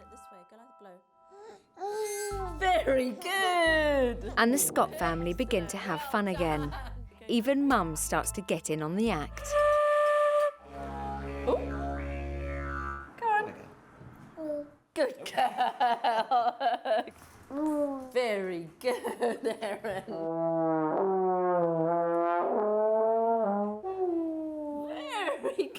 clever girl.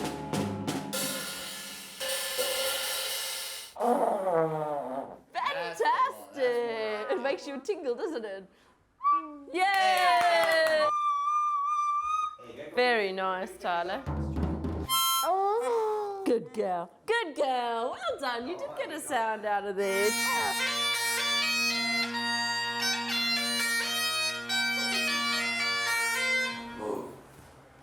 It's a funny sounding dog, isn't it? He's singing Twinkle Twinkle. That was excellent fun. We wouldn't have wanted to miss that. Yeah? Fun? It was fun playing the music, wasn't it? No, I'm pleased we went to the music shop because otherwise we would have gone home in an absolutely appalling state. And now we're happy.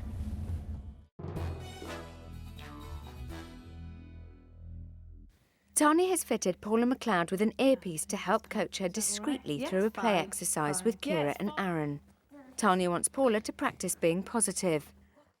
Oh, that's lovely. I'm loving this. And it's so nice that we can all do this together without any fighting, isn't it? This is fun. This is fun, I know. It's fantastic. Should we have a big kiss and cuddle because it's so much fun? Should we have a big kiss and cuddle because it's so much fun? Yeah, but can I do a love heart?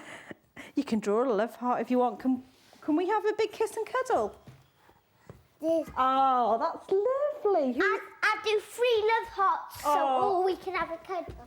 Okay. No. And who's the 3 love hearts for? No, that's for all of us. Ma'am. 3 love hearts for all, 1 each. And who's the 3 love hearts? Can we draw around hands? That's a good idea. Should we finish this foot first? Oh, Kira, that's brilliant. Great. Oh, he scribbled. That's what I said. It's okay. I don't like him scribbling on my piece. What colour are you going to do your hand? Has she just scribbled on his thing? Yeah. You say, I'm sorry, but that you are not allowed to scribble like that. That's not fair. Go and sit in the corner. You are not to scribble like that. That is not fair. Why?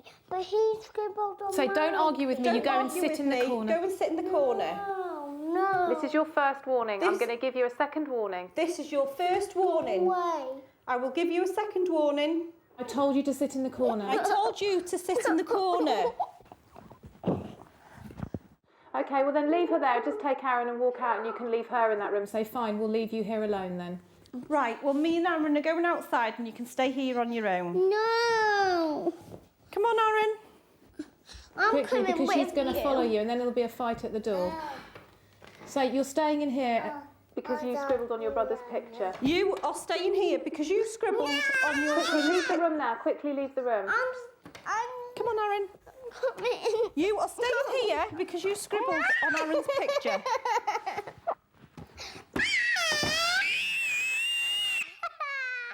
We'll give it 3 minutes and then I'll tell you when the 3 is. So you're going to have to hold the door. You're going to have to really hold the door.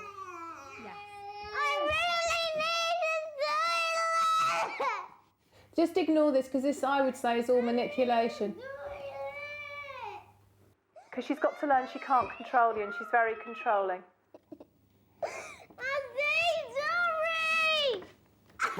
Okay, you've got about 30 seconds left.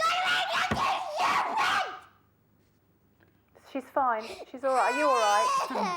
I scribbled on the love hearts out. No. I love Daddy. Right. Yeah, you go in, you get down and you say, you scribbled on your brother's picture. That is naughty. If your brother makes you cross, you tell me and I will sort it out. Now, because of your screaming, the game is over. Now come outside and then just walk out. Right, Kira. Go away! No, if you... Go Right, away! you can stay here more now. No. Don't hit me. Don't hit me. Don't hit me. You go back in the room. Right, you go back in the room. Why?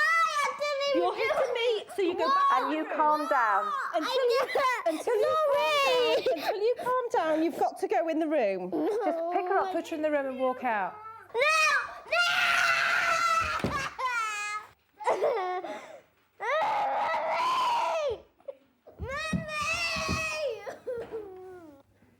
Right, in you go again. Hold her firmly and say, now listen to me.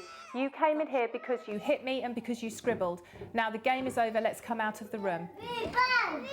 Right, you stayed in here because you... Calm voice, calm voice. Listen to me. Right, you stayed in here because you hit me and you scribbled on there. Say, stop talking or you go back in. Stop talking or you go back in. Stop talking or you go back in. Listen to me. Listen to me. Good girl. Good girl. Right, now, what's she doing? In the corner. All right, we'll just walk out again. Just walk out. Mummy! Coming after me now. Mummy! Why did you leave me? Right, listen, back in. No, right. Why? Why? Because... No. Listen. Why? No. No. No. No. No. No. Just shut the door and say, when you calm down, you can come out. When you calm down, you can come out. No. No. No. Hold the No, door. Mummy! I need a toilet! Be really strong, Paula, physically and emotionally. She's just angry, but she's really angry because you're taking control.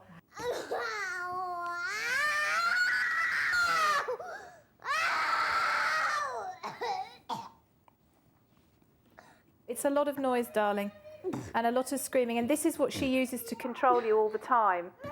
Her temper and her violence, so we've got to let her know it's not acceptable. Okay, in you go. Mummy, Right, listen, no, Kira, look at me and listen to me, okay? Look at me and listen to me. Now, you were put in your room because you shouted at me, you hit me, and you scribbled on the picture. I didn't. If you've got a problem with Erin, just keep talking. Kira, if you've got a problem with Erin, you need to come and speak to me about it, and I will deal with it, okay? Don't argue with her. Say, if you shout at me again or hit me, you will come back in here. If you shout at me or hit me again, you will come back in here. Right, now just walk out. That's it, just walk out. No. Mummy. And just keep walking, ignore her, and walk back into the house. Mummy. No, I'm coming with you. Just ignore her until she calms down. And when she gives you a nice cuddle, say, right, we cuddle when we're friends, but you do not hit me or shout at me. Mummy. Mummy. Oh dear. What have you done? You spilled a bit. There we go. Sorry, Mummy. Hold it tight, Erin. Here. Sorry, Mummy. Right, Kira, come with me. We are going to talk about this. You explain exactly why she went into that room. The reason why you went in that room is because you... I don't want to speak about that. Right, fine. bit. Well... Don't argue back, don't argue back. That's the thing you always do, ignore her. No, just walk away, go into the kitchen again and ignore her. But don't argue back, because that's what you always do. Please can I have a drink? Please can I have a drink, Mummy? You say to her, you can have a drink when you sit on the sofa and listen to what I have to say. You can have a drink when you sit on that sofa and listen what I have to say. I want to listen, but you won't. When you calm down, we will go on the sofa and talk about it. No. Right, ignore her again. Ignoring is very powerful with her, isn't it? It's a good thing to do. She's pretending to be sick. Just ignore her. Please, Mum. Please. Mummy, why, Mummy? Why, Mummy? What you can say to her is, when you stop shouting, you can come over here, and you can say sorry, and we can have a cuddle. Kira, when you stop shouting, you can come over here and say sorry, and we can sit and have a cuddle. No, I want to stay here. Right, just ignore her again then, because she's so controlling. She has to have it on her terms. Oh, you moving me. You said go. Face the other way, darling, as if you're cooking, otherwise it looks a bit kind of fake. But it making me tired. Mummy, I'm here. If you move me again, I'm not going to go say, good girl, and then look at her and say, what do you want to say to me for biting and hitting? Good girl. So what do you want to say to me for biting and hitting? Sorry. Good girl. And if you do it again, you will go back in that room. If you do it again, though, you go back in that room. Do you understand? Yeah. And what would you like us to do now that we're friends again? Kiss and a cuddle. Good girl. Should we go and have that then? Well done. Well done. Blimey. She's a real fighter.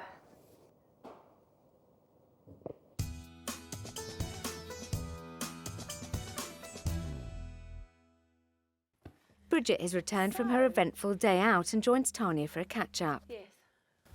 Well, I know how the first half of the day went, Yeah. which we'll talk about in a minute, but the second half of the day in the music shop continued badly. No, that was good fun. Yeah, we had a great time. Brilliant. So tell me about that. Well, I had the little discussion with Tanya before we got out of the car, and he just behaved himself beautifully. Didn't take over the place or anything, which was, so it was fine. You know, he sort of waited his turn instead of being as silly as he had been. And Erin was quite uncooperative because I woke her up to go in, and she just kind of wanted to stand and hold my leg a lot. But she did try about 4 or 5 different instruments and got some sound out and stuff. But she really wanted to play the things she wanted to play, which were the keyboards and the drums. Right. You look exhausted. I am very tired. Yeah. That was quite a draining day. Does this feel like a success or a failure today? Honestly, from your heart. I feel like I'm a failure, but I don't feel that the task failed entirely. Why are you a failure? Because I reacted so badly to it, you know.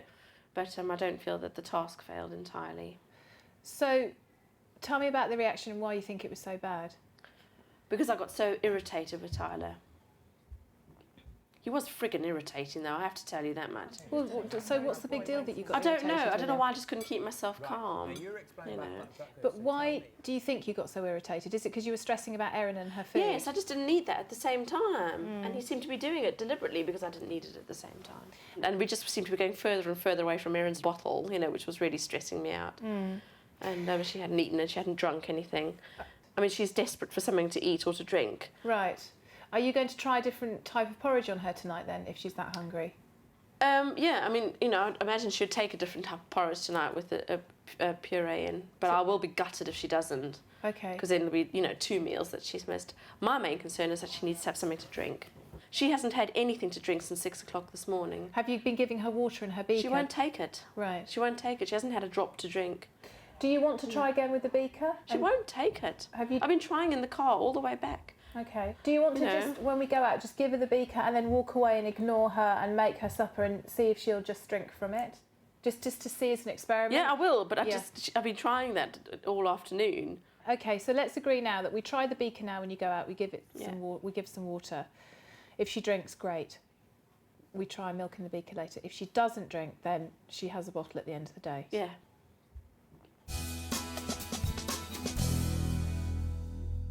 As the family settle down for dinner, Tanya joins them with a small community challenge. Ready? Good girl. Okay, who's going to drink from their beaker? Ready? Everybody, steady. Go. Very good. Well done. Erin, do it. Well done. Good girl. Very good. Very good. Because I just need to go and check something in my office. Could I ask you just to keep this happy game Everybody going? can have another drink. Who's going to have another drink? Well done. Well done. Oh, look, Erin's doing it. Well done.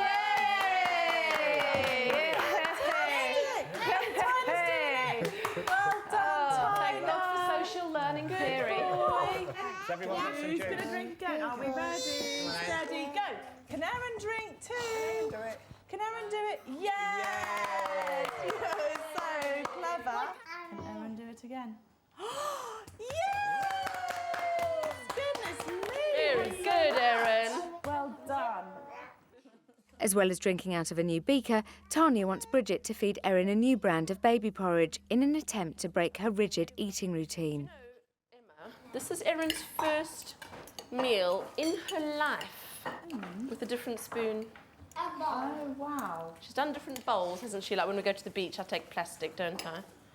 But we always take the same spoon, don't we? That's a really big step. So I'm saying the S word with trepidation. Cool. I tried a different one at lunchtime, but it was one of the metal ones from the restaurant, and I had a theory that the metal tasted too foreign to her. Yeah. So I thought I'll try with a plastic one, and she's eating it. Fantastic. I'm not making a big deal about it. No. Do you want some more, Erin? Erin? Erin? Do you want some more? No, thank you, Mummy. Good girl. Can I have some water? There we go, honey. Are you all right carrying it over? Are you sure? I need a wee. Oh, all right then, I'll come and help you do the That was door. close, wasn't it? Can you manage? You are so tired, my sweetie. And I'm proud of what you've done today. Good girl. This actually was a different brand of oatmeal for the first time in her life as well.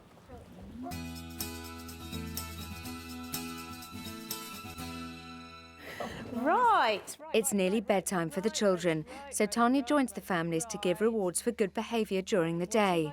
All of the other children have earned a reward, but now it's Kira's turn. Very good.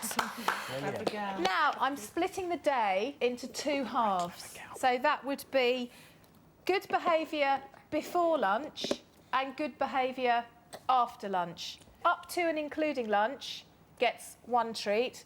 After lunch, round to dinner time, gets another treat. OK, now, the little angel girl, 2 angels, 1 for before lunch and 1 for after lunch. Now, what do we think? What do you think, Kira? Before lunch, what do you think? You were a very good girl before lunch, weren't you? You were a very, very good girl before lunch. And shall I tell you why? Before lunch, you got very cross with Mummy. You showed her your red card. You asked her if you could talk to her. You came and sat here, you talked to her, and then you had a cuddle. And I think that is brilliant, brilliant behaviour. So you get this fairy, this angel, for before lunch. Well done, darling. Well done, well done. Now, Kira, after lunch this afternoon, do you think you should get this one for after lunch? No, darling. You're so honest. Can you tell me why? Because you smacked Mummy. Do you know what I think? I think the fact that you have told me that makes you a really brilliant girl. Do you know that? I do. And I'm very proud of you. Are you proud of her, Mummy? I'm very proud of my daughter. Very proud. So I'm going to put this one back in here to sleep here tonight. And we're going to give you a big clap for your angel and a big clap for being so honest. Shall I help you put that one back up? Shall I help you? Yes, good girl. Where should we put it? Which one do you want to put it on? This one. Yeah, ready? Good girl. Well done. There you go.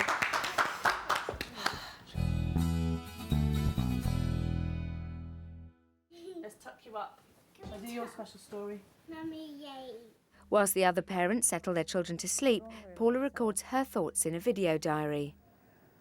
I'm surprised at results that I've actually got today that I haven't got in 2 years, over 2 years. That, you know, it's made me nearly cry because I'm so happy that I can actually see light at the end of the tunnel. Kira's not controlling me anymore. I am controlling the situation as a parent. And that she is, at last, getting boundaries which she's been shouting for and wanting for such a long time. And to realise that I've got to be hard, which I've never been able to do before, can make her such a happy child. She's absolutely adorable and I'm so proud of her. And believe me, by the end of this week, I will no longer be emotional. I will no longer be upset. I will be the strong parent with set boundaries that Kira has been wanting for a long time. And we'll be a loving, loving family the three of us.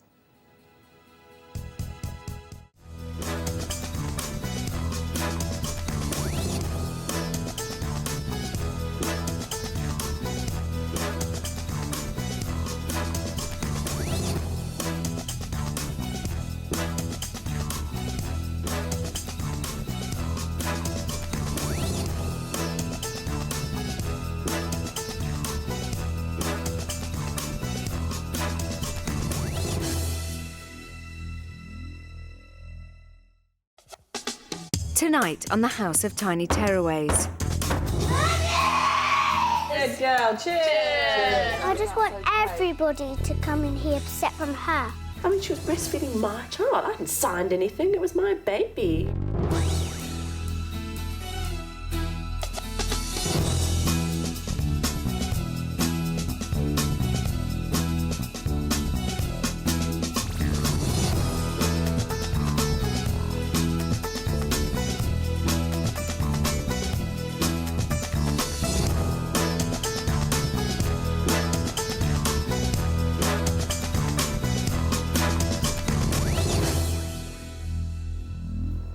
3 days gone, 3 days to go. And whilst this week's 3 families have started to make progress, time is beginning to run out for Tanya. Go away! 3 desperate families, each overwhelmed by parenting problems that have turned their children into tearaways. They're going to be living here for just 6 days in the hope that they can turn their lives around forever. The person they're looking to for the answers is clinical psychologist Dr. Tanya Byron. Working with 3 families in such an intense environment is unlike anything I've ever done professionally before, and it is a huge challenge. I'm working with the parents, I'm working with their children, and I'm building a community. It's a tough job to do in a very, very short space of time. And for the families selected to be part of this unique programme, this is make or break. This is the House of Tiny Tearaways. It's the beginning of the 4th day in the House of Tiny Tearaways, and while some of the house are still in bed, 4.5-year-old Emma Fallon's got an important question for Tyler Scott. But do you like Sophie? Yeah. Do you like her more than me? Yeah? Maybe. Oh. He might like Sophie more than me. Why might that be? Why might he like Sophie more than you? Because she might be more cute than me.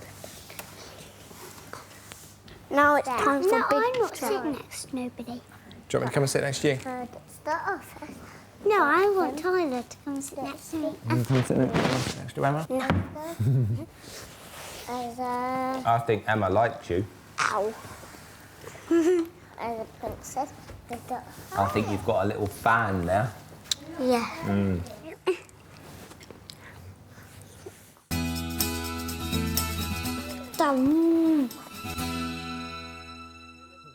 After sleeping late, Erin is finally up and being fed a bottle by Mum Bridget. I don't know what Tanya's going to say. I don't know if I was allowed to do this or not, but... At home, 3-year-old Erin Scott refused to eat anything except baby formula porridge with fruit puree and only ever drank from a bottle.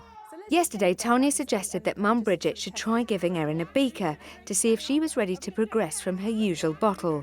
Finally, by copying the other children around the table, Erin made the breakthrough that Bridget was waiting for. Very good, Erin. But with just 3 days to go, how far will Tanya be able to push for further progress? Good girl.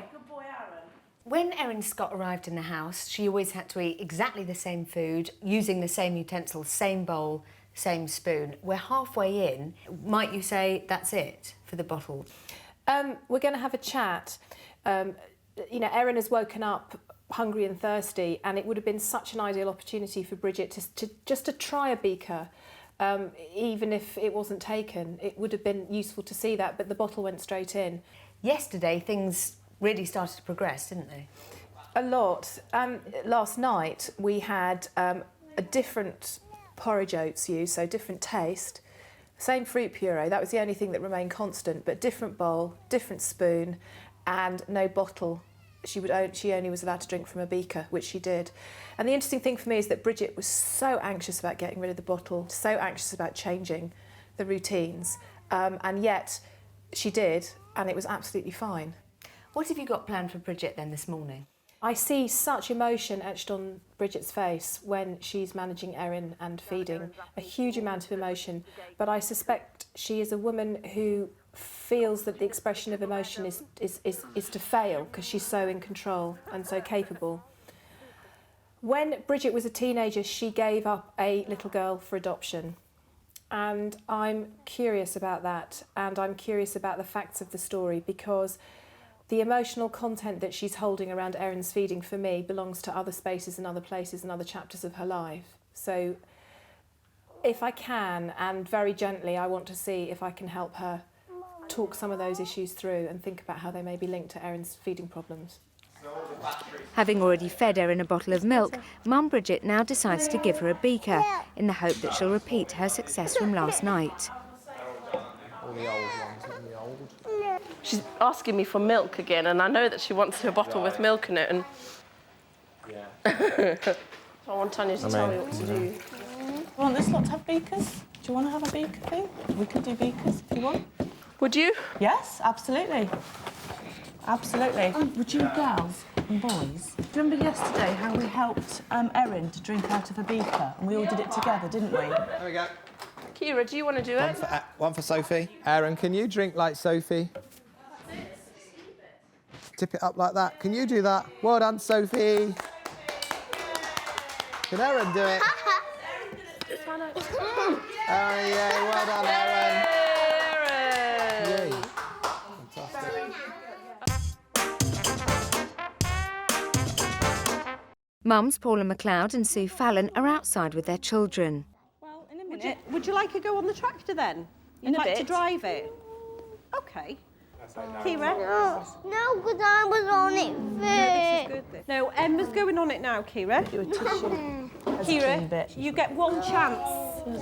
If you don't come off this and let Emma go on it, you're going inside. I've only just got on it. Listen to me. No, I'm not going to listen to you. I am not going to listen to you while you're shouting at me. Right. Fine then, I won't let it go on. Right, in we go. You've had your chance, in we go. Well, you'll go. If you don't go in now, you're going straight to your bedroom. Let me go. I want to go in.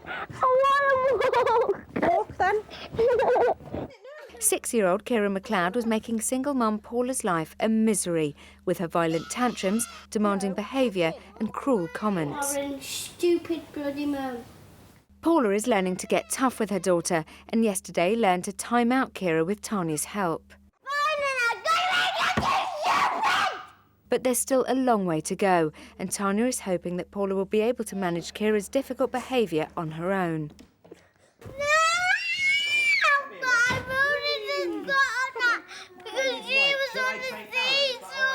Would you like... Thanks. Did you just bite me then? No! No. You are not going anywhere, Kira.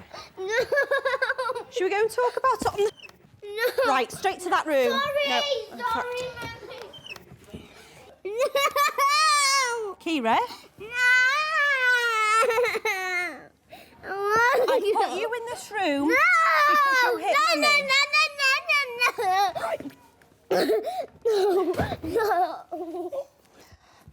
No. I said sorry. Sorry, Mummy. No. No. Let me out. Let go. No. No. No, Mummy. Mummy.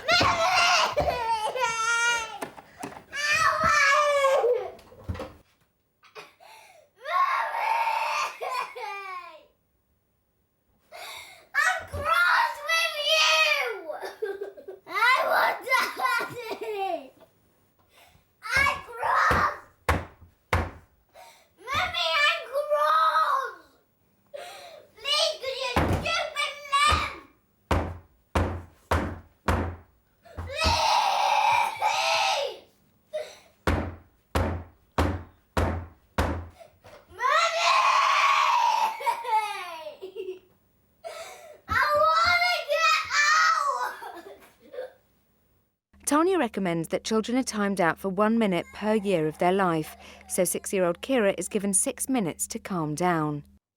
I want you to calm down. Kira, do you understand the reason why you're in this room? Kira? Yes. Why is that? I didn't hear you. You pinched me, you scratched me. Have you got something to say to me? Yes, but if I say no, you will leave me I will. here even I haven't done anything. You haven't done anything. Okay. Yeah, sorry. That's a big girl.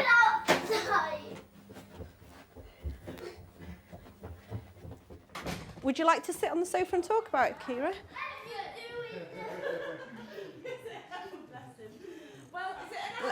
Let me just speak to Kira a minute. Right, are we sitting calm? You were in your room because you pinched and scratched me. Now, you've said sorry. Are we going to kiss and make up? Yeah, Daddy here as well. You are such a big girl. Saying sorry to Mummy, do you know that? It takes a very brave girl to do that. And I think we deserve a cuddle and a kiss. What do you think? Yeah, come on then. I don't like Anna looking at Come me here. when I'm crying and I'm being naughty and I don't like everybody else looking at me. Do you want to go and play nicely with them? No one stay with you.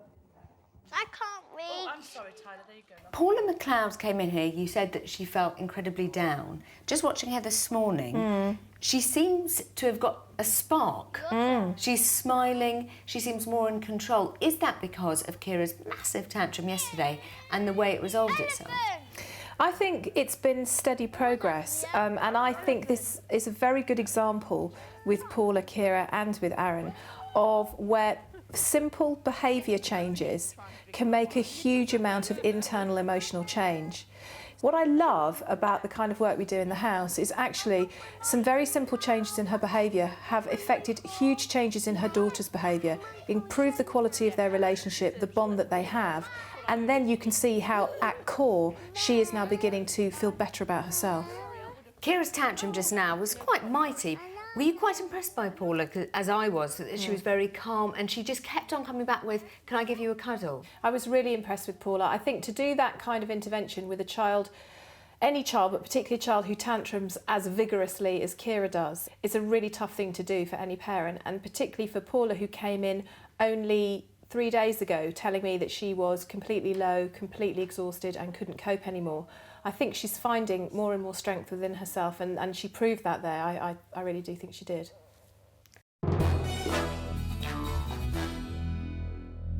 Tyra and Kira have formed a club and are making tickets for members. Emma wants her sister Sophie to join as well as her. Do you want to come into our club? No. We're wanting your name. I'll try Emma. I need 2 tickets. 2? Just 2. Actually, I need 1. No way! I'm having 1. But Emma, if you come into our club, we've got food in our club and we're able to play.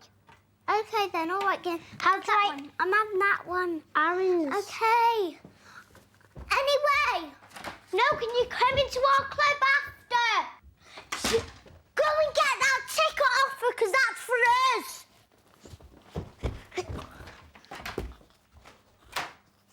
But I just want children in my club. And who's that then? That's my baby sister, because I love her. Yeah, but she's always in your club anyway, isn't she? If you want, you and her are always together, aren't you? That's great. No. But Sophie, I just only want 1 people in my club because they're all being nasty. Oh, who's this? We need Hello. that ticket, actually. Pardon? We actually need that ticket. Why? Because it's for Erin to come to ours as well. I think we need to sort this club thing out. I think we have to have no club or 1 club for everybody. We cannot have all these different clubs and different things going on. I just want everybody to come in here except from her. No, it doesn't work like that, Emma. Because she's been nasty to me. Well, what are you doing to her? Nothing. There's a two-way thing going on here. I was shouting to her. Well, that's not very nice, is it? And she was hitting me. So what about we say, OK, so we've both done something, perhaps, have we? And so what if we both say sorry? OK, but what if we both say sorry? Hello, good morning. Good morning. We're having a little Yes, I've been watching. Come on, let's all go and sit on the sofa. Right, let's all go down. Come on, Kiri, get Sophie to No, because I did that and she's got to Come on, good morning. Another happy morning in the house of Tiny Tearaways. Good morning. I'm getting Erin a drink. OK. Good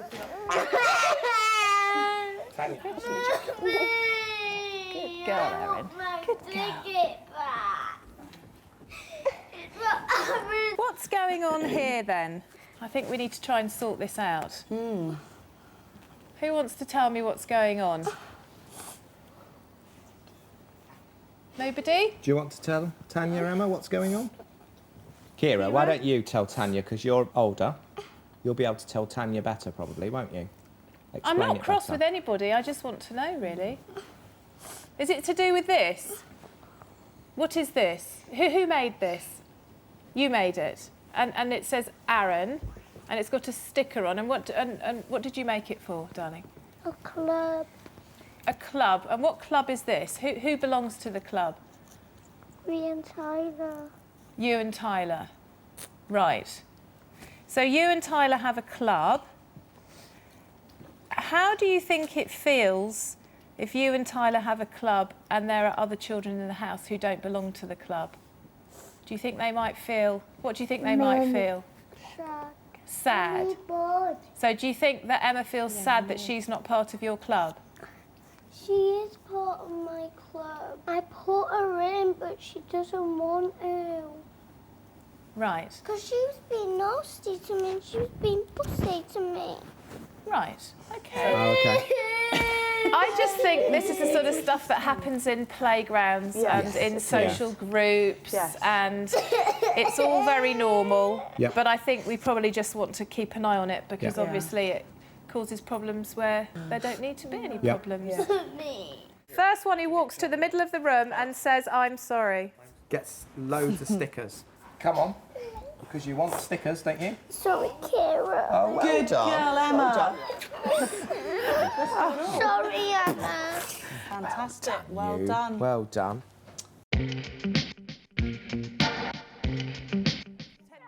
With apologies out of the way, Tanya tells the Fallons about the next stage of Emma's treatment. Just to say that you're all going out today. Right.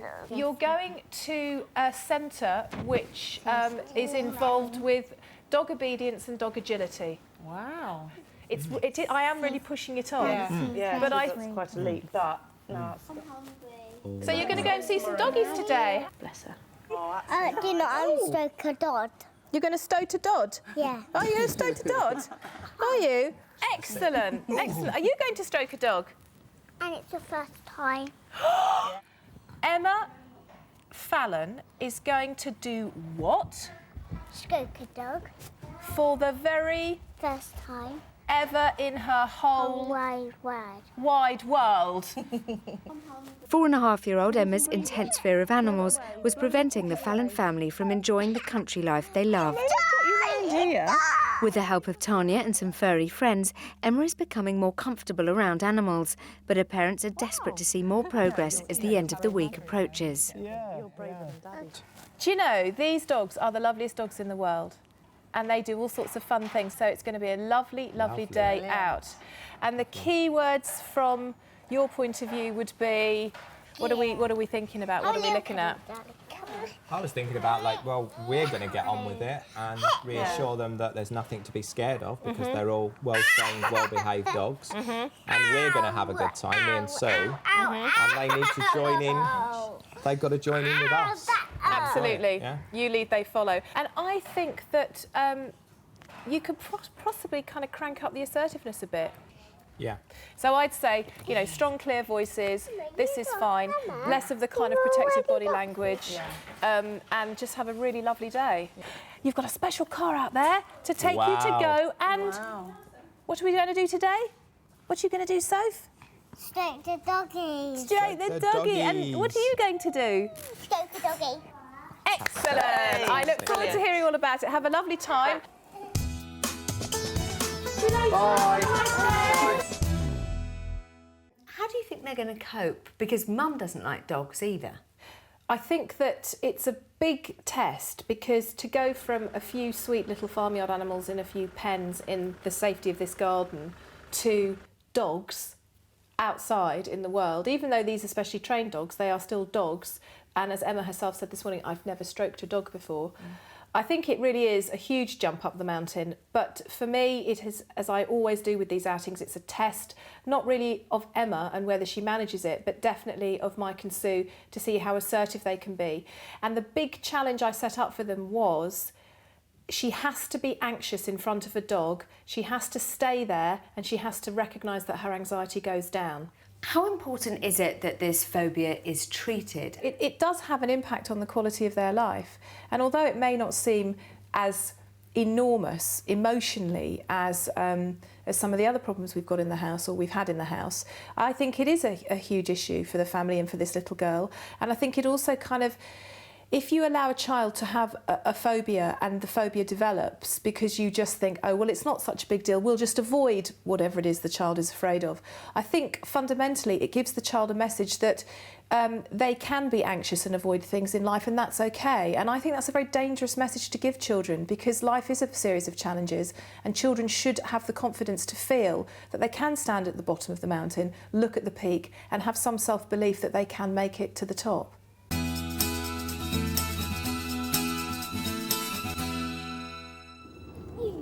Oh, do you want to go in the swing, Erin? Well done. You're a clever girl. Good girl. Where's Erin? While Erin and Tyler are looked after by the other parents, Bridget Scott joins Tanya for her morning consultation. Tanya wants to discuss the daughter Bridget gave up for adoption when she was a teenager and how this has influenced the way she parents Erin. When I watched you this morning with the bottle, I looked at the way you laid her back on the cushion and you put the bottle in her mouth and you sort of, you're looking at her, and I just think about how maternal it is and how intimate it is, and how beautiful it is. And how baby it is. And how baby it is. And I wonder how far developmentally you're denying her opportunities because you're keeping her stuck as your little baby that you can suckle. How can we get past this enough? How can I help you? What can I do to help you with this? Because I know you know. I don't think there's anything, I don't think I'll ever get... Tell me. I don't know, I don't think I'll ever get past her having downs. I think it'll always be an issue for me. Is that a bad thing? Is that a bad thing? Surely it is an issue, because it is who she is. Yeah. But it's what kind of issue it is. Exactly. It'll always make me sad. I'll never celebrate the fact that she has downs. I understand that. But I think I think she would do better if you allowed her to be even more independent, which would mean you stopping feeding her and stopping giving her a bottle. I know, that's why we're here. I do know that in my head. But I think symbolically, the feeding her and the giving her a bottle keeps her small, which is safe, gives you that very intimate attachment with her, which feels nurturing. Yeah. And stops you keying into that guilt that you could do anything to upset her because you feel you've upset her so much already by making her who she is.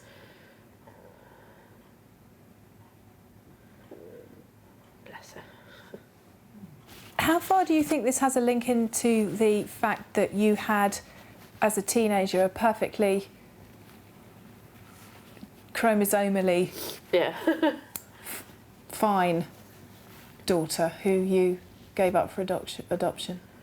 Who I was made to give up for adoption, just to make a fine point. You were made to? Yeah. How old were you? 19. And from what point in the pregnancy did you know that you were going to have to give her up? I think I went to the adoption agency when I was 7 months pregnant. My dad took me. And you'd argued with them before that? We never discussed it. There was certainly no discussion along the lines of how could we make this work. So. And what happened then when she was born? I can't remember what the timings were because of, the sort of drugs and, pain and that sort of thing. But there was a time during the course of that day where I went and got her and had her with me in my room. With anybody knowing? You went and got her yourself? Yeah. Just you decided, I've got to see my baby? Yeah. So I went and got her. It's very sad. Yeah. And this is to be really soppy, really pathetic. But I was holding her, and on the hospital radio there was the Michael Bolton song. Michael Bolton, can you believe it? And it was How Am I Supposed to Live Without You? Oh, sweetheart. And I can't hear it now. No. Oh, sweetheart. Then I took her back and I went to sleep. And when I woke up, my dad's best friend had come to visit me. And he'd gone to peep in, because he'd known me since I was a little girl. And he said, oh, well, she's been there and she's breastfeeding her. I thought, oh, couldn't I have been asked? So it was straight over, taken over, breastfeeding straight away? Yeah, she'd gone on some tablets to produce that's right. Yeah, milk. That's right. Yeah. No one even asked me, she was breastfeeding my child. I hadn't signed anything. It was my baby, officially still, let alone, biologically. You don't just pick up someone else's child and start feeding them. You don't. And I was like, oh, And you just kind of get swept along in it because all the adults in your life are telling you that that's, the way it ought to be. Even the ones in uniforms, telling you that. It was unbelievable how I was totally forced out. It's unbelievable now as a sort of adult to look back at it and just how how it was totally swept away from me. It's amazing, really. And then you have another daughter. Yeah. 13 years later, 12, 13 years later. Yeah. How can we get past some of the emotional content? The funny thing is you say, how can we get past it? And my initial reaction is, I have. Just forget about it. You can't forget about it. No, I know, but that's how I deal with emotion normally. Box, in, shut, Yeah, but there are some emotions that probably can be boxed off, but I think what you've just described to me is so intensely emotional. Yeah. I'm not one for having a big hug and a cry. But that's what you need. I know. And you see, this is why I'm in such conflict with you professionally, because I think we have to find a way for you to own the change emotionally, and that means allowing yourself to just have the courage just to go a little bit further with her. Yeah. Because I think she's ready, and I think she'll do it, but I think you're stopping her for all the reasons we've said here. And you're saying about owning the change emotionally. See, my plan of attack was to own it unemotionally, because but that's because that's how I think, because I reacted to Erin on such an emotional level this morning, but if I could turn them off, you see, then I could give her the beaker. Do you see what I mean? That I understand that. If I could stop feeling like that, then I could do this, if that makes any sense. I think the only way you're going to do it is to feel like that. Yes, because to ask me to turn off my emotions about Erin is, wind don't blow, kind of thing. I won't be able to do that. But why should she? She's your child. No, I know. I don't mean emotionally for everything, but just when it comes to the feeding. If she is looking a little bit, going, milk, mummy, then I could just go, nope. I do need to not go, oh, get my baby, and stick a big bottle in their mouth. I think it is very linked into everything, and I'm not surprised that it's so hard for you to shift gears. Yeah. It's a big thing to give up, baby. It's a big thing to give up a baby. You gave away one. I don't think you want to give up another. No, because she will be the end. She's the last one. Yeah.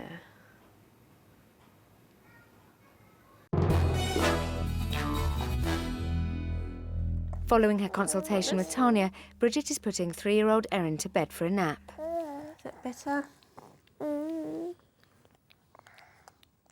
I saw the consultation that you had with Bridget Scott. That was a very emotional conversation. It's interesting with Bridget because actually she knows it. I think she's just walled it all off so effectively that it's very difficult for her to make the link between those experiences and Erin's feeding in any other way apart from intellectually. That's a funny face.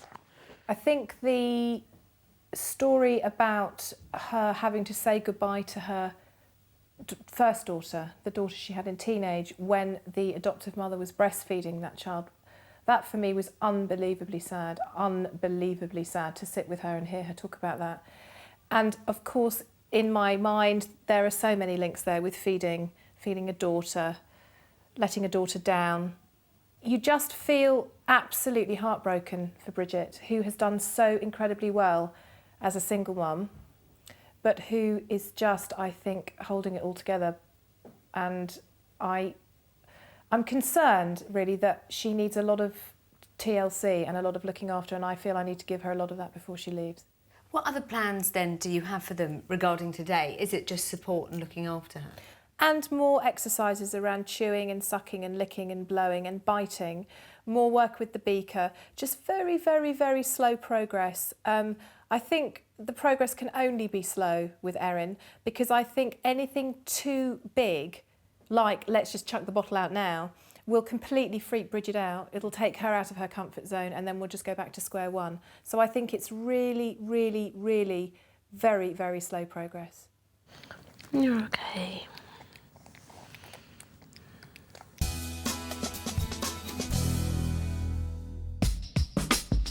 Tanya has sent the Fallon family to a dog training centre. 4.5-year-old Emma Fallon is afraid of dogs, but Tanya's hoping that hopefully today she'll stroke one of them.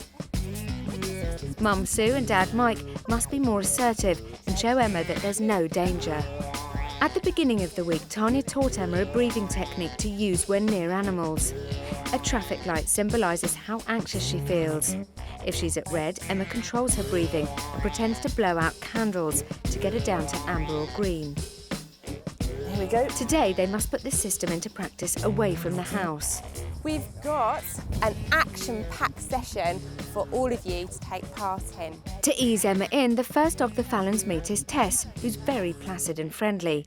Emma must hold her lead and walk her. How are you feeling now? What colour are you up to at the minute? What colour are you on?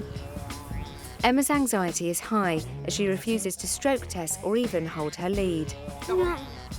Oh well, I'll do it. Mummy will do it then. I'm going to do it then. We're going to all skip behind Tessie. Can someone hold this for me? I can't hold it all. Thank you, Emma. Good girl. Okay, right, ready? Ready? Off we go. Skip, skip, bitty skip. Skip, look, even the dog's skipping. Get it to stop. Right, get yourself. Tessie, sit down. Oh, look at that. Well done. Did it. Why don't you stroke the end of her tail? 6. I did it. Oh, brilliant. With the arrival of the second dog, Bethan, Emma is full of confidence and wastes no time in leading her around the field, brushing her hair and stroking her back. Wow. I just stroked it just now. You didn't. At the back. You didn't. I did. Again, I don't think we saw it. Well done. Well done. Third dog, Flora, is much more of a challenge. She's smaller, quicker and less predictable than the other two dogs, the type of animal behaviour that Emma fears. The next test, I think, is Mum and Dad sort of doing some dog agility, really, and the girls kind of cheering us on and watching us really have some fun. You clever girl. You clever girl. Well done. Good girl. You just let her go. Oh, sorry. Right. Oh! It's okay. Emma. What did that make you feel? Red. Has anything actually happened? You haven't been hurt? Do you know what Flora wanted? She knew you were the special person holding on to all of those sausages that she wanted. She thought, oh, yummy, yummy, I can get another sausage here. You hold it. Yes? So can we blow some candles and get to orange at least? Can we go? Ready? Good girl. What colour are we at now, do you think? 1. Is that amber. We've got another code going here. That's amber. Good, OK. With Emma's anxiety more under control, Dad Mike steps up for some agility work with Flora. Amazingly, assisted by Emma. Through, Flora, through. Come on then, what do you have to shout? Over. Well done, fantastic. How do you feel? Yay! Walk on, walk on, walk on, walk on. Walk down, walk down. Good girl, good girl. Brilliant, Emma, well done you. That was fantastic. Emma and Sophia have actually joined us. We thought they'd just be watching us doing the dog agility, and actually they've ended up leading the dogs, which has been absolutely, you know, exceeded our expectations for the day.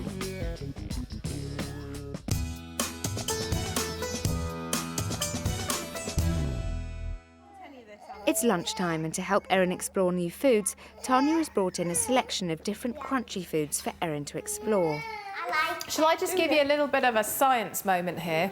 Yes. Toddlers can develop neophobic behaviour, and what that means is that they become afraid of something that they've never known before, or something that appears new. Okay. And studies of children who are neophobic around food, in other words, they've had such a restricted diet that they suddenly find other new foods overwhelming, is that they just need to be presented it like up to 15 or 20 times, good girl, before they'll even do what she's just done. Okay. So this is very much just presenting things for her to look at without actually expecting anything more than what she's doing.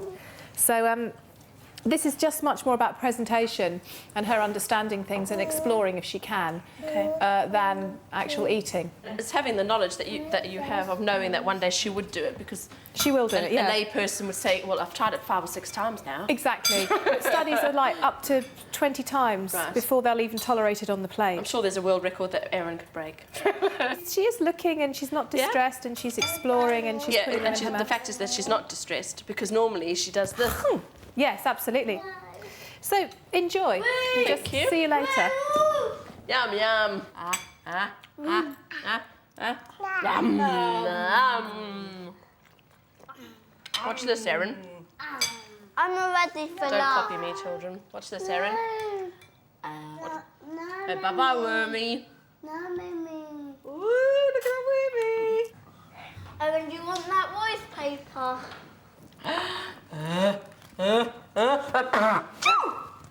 Mummy, it's not paper. I know, it's not. It's my tissue.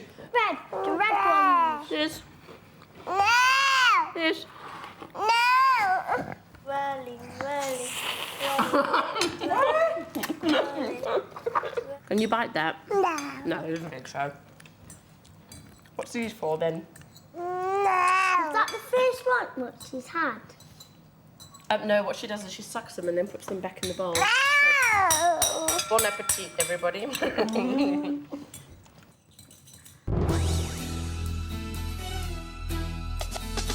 It's the halfway point, and although much progress has been made, there is still work to be done before this week's families resolve their parenting problems. Single mum Paula McLeod was fighting a losing battle with her 6-year-old daughter Kira.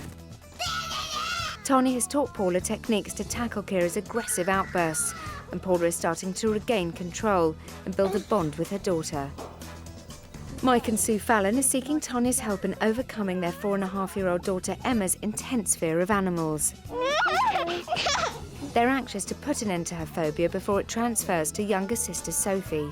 You've done it, fantastic. Single mum Bridget Scott was still struggling to come to terms with 3-year-old daughter Erin's Down syndrome. But her real worry was her daughter's severely restricted diet of baby porridge with fruit puree. Progress has been made, with Erin starting to bite properly for the first time and using a beaker as well as her bottle.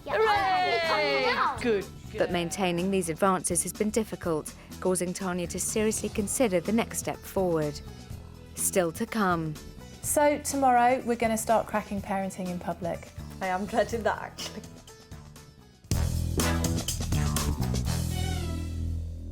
It's late afternoon and the Fallons have returned from their day trip to the dog training and agility centre. So, tell me what you did with the dogs then.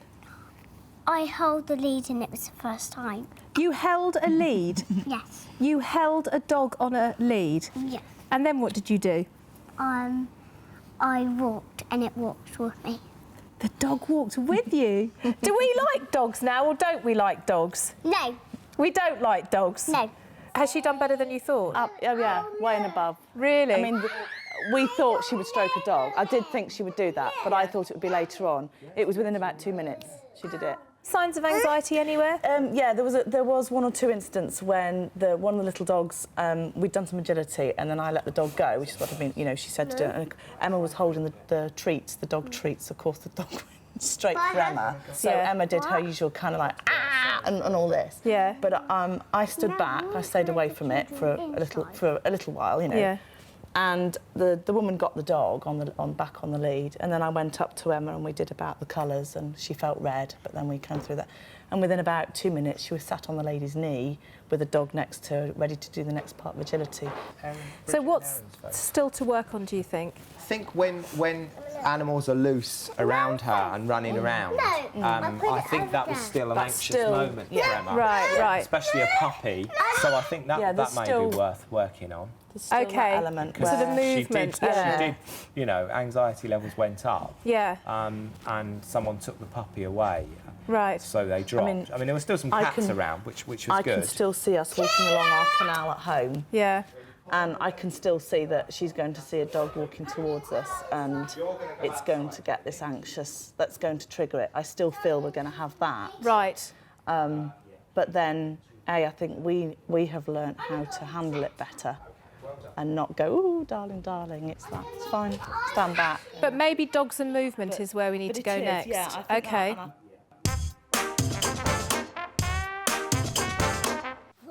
The McLeod family are playing together in their bedroom. Right, listen. Yes. I love you. You. Should we show Erin how we do it, Key? Do you remember? No.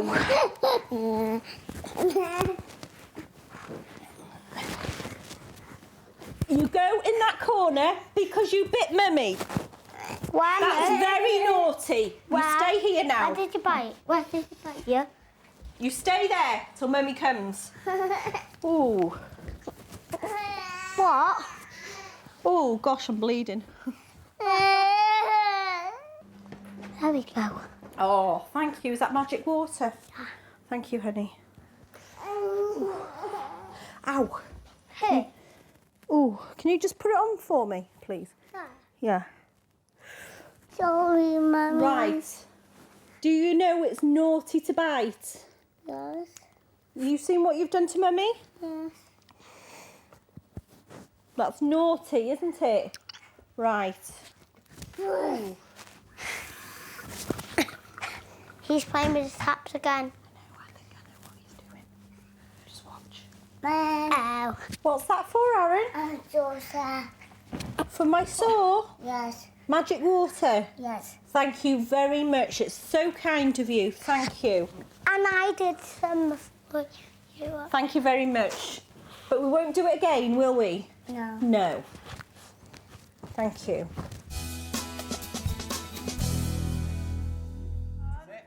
So far this week, Erin Scott has drunk from a beaker, bitten into crisps and tried a new brand of porridge, all for the first time.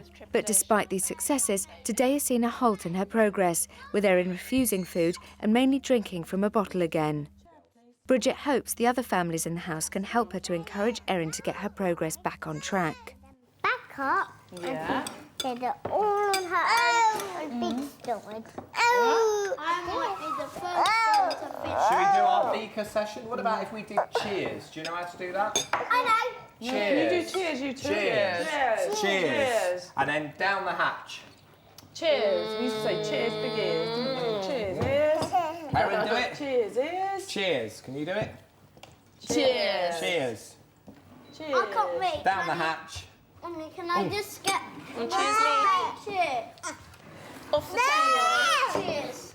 No, Mummy. Cheers, ears. And Sophie do cheers. Mikey boy. I do it with this one. I do it with this one. Cheers. Cheers. I say You did actually used to go like this. Ears. If I say cheers. What did I say? Cheers. Cheers. Good girl. Cheers. Cheers. Good girl, Erin. Yay. Well done, Erin. Good girl. It's early evening and Mike Fallon is looking after Kira and Aaron McLeod. Oh, that's nice. That's a nice kiss. Their mum Paula has joined Tanya for her daily consultation. You are like a different woman to the woman that walked in on Sunday. I am. That's what I Totally. see. Is that what you feel? I feel so different. I feel that I can actually cope with situations now. And I haven't broke down crying in front of the children, which is a first for me. Brilliant. So yeah, I feel so much stronger. I feel so positive. What about the fact that you felt you didn't have a relationship with her?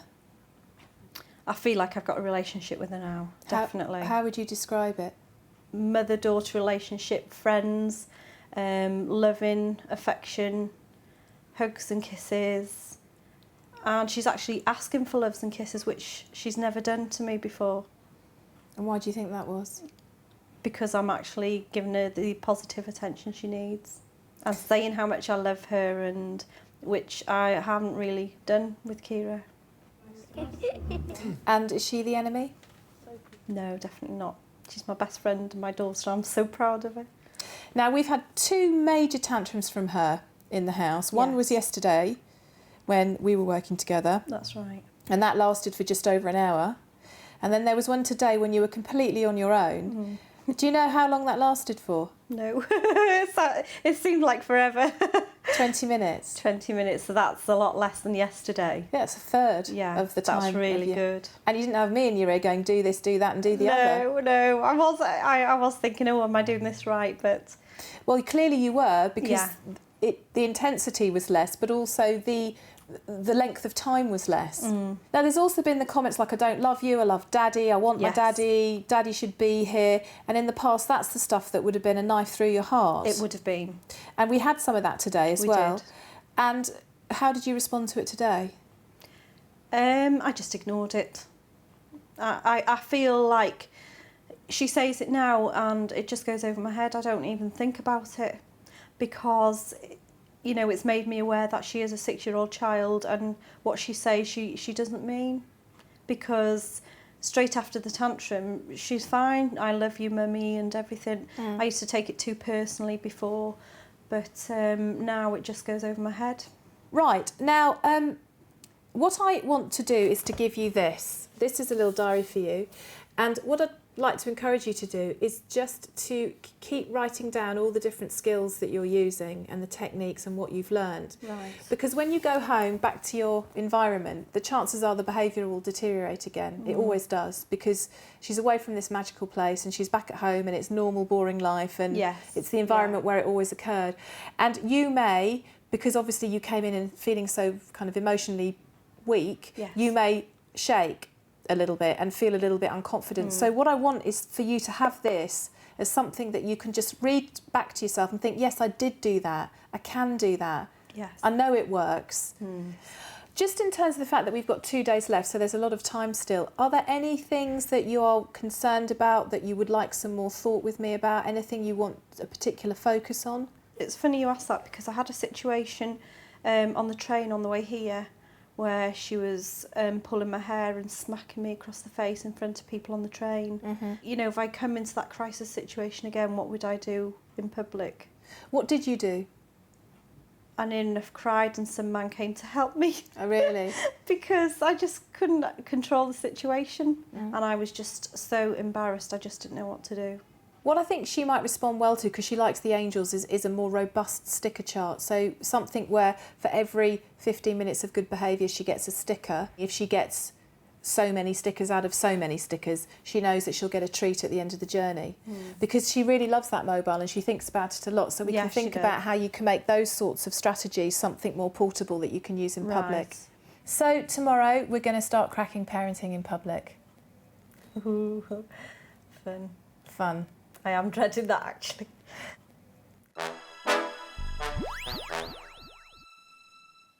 Sophie and Emma Fallon are in bed. Sophie, can you stay there for me? You're a really good gal. I'm just going to go and check, see if the bathroom light is on, all right? Yeah? Good gal, well done. Good gal, I'm very proud of you.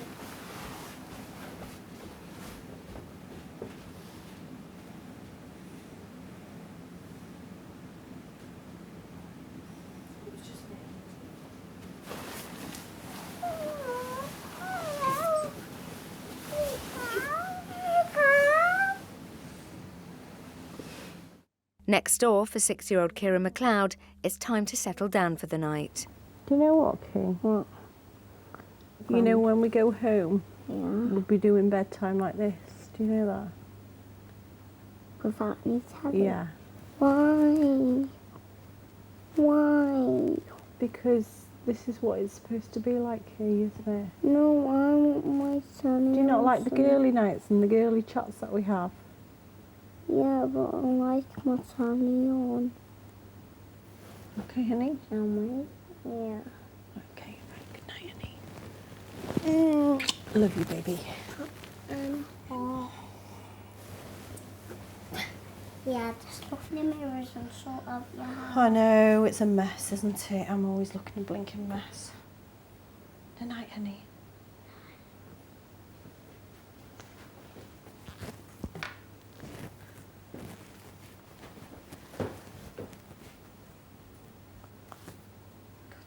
Good girl, okay? Go to bed like a good girl.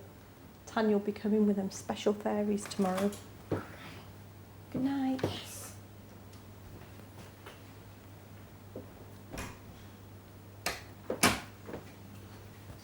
Good night. Love you. Right, you go to bed now. Okay. Straight to bed, good girl. No, you can't. Straight in bed, quick. We're putting the light off. Kira. Remember fairies tomorrow? Angels. Well, you know what'll happen tomorrow then, and you'll be most upset. Okay? Good girl. Show me what a big girl you are. Good girl, Kira. Oh, you are so good. I love you so much. Love you, baby.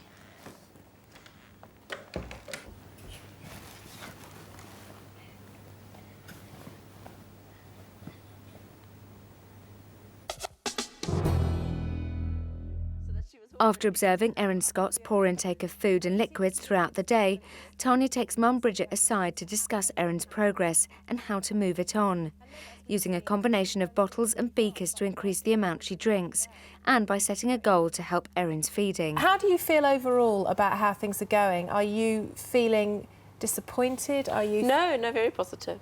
Very positive. She's made quicker progress than I thought she would make. And where do you see that? In which areas? Just like the biting. Yeah. Yeah. The progress that she has made, although it seems very small, is actually quite extraordinary for her. No, it's wonderful, yeah. No, absolutely. She's biting things now, which I think we should just consolidate. We've kind of got rid of that spoon and that bowl, and she's... you know, others are coming, and I think we should continue to work on that tomorrow.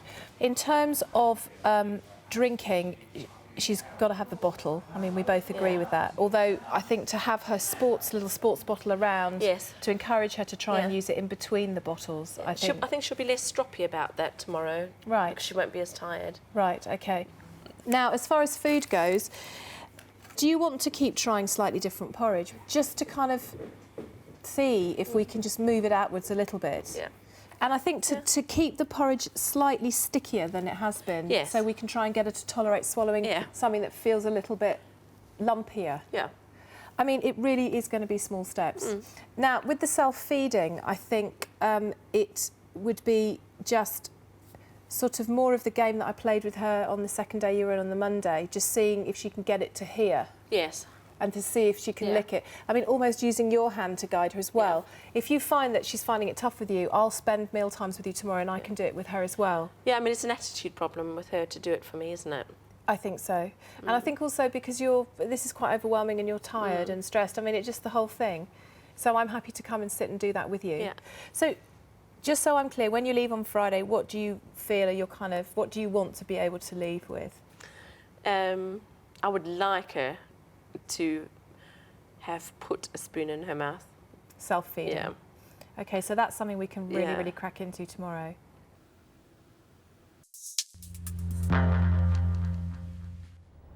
It's been another long and emotionally tiring day in the house of tiny tearaways. While the children sleep, Mike and Sue Fallon take the opportunity to record their thoughts. We've had a really good day. We've had lots of fun with dogs today as a family, and we've got even more enjoyment out of that because Emma and Sophie were enjoying it too. So, fantastic day. As far as Emma's anxiety, I'm feeling really quite confident now about dealing with it. I sort of do suppose to think that, oh gosh, the situation's going to arise and I'm not going to know how to do it, but we'll have to face that when we come to it. But at the moment, yeah, really great. And we're both looking forward to tomorrow. Another challenge. Yeah.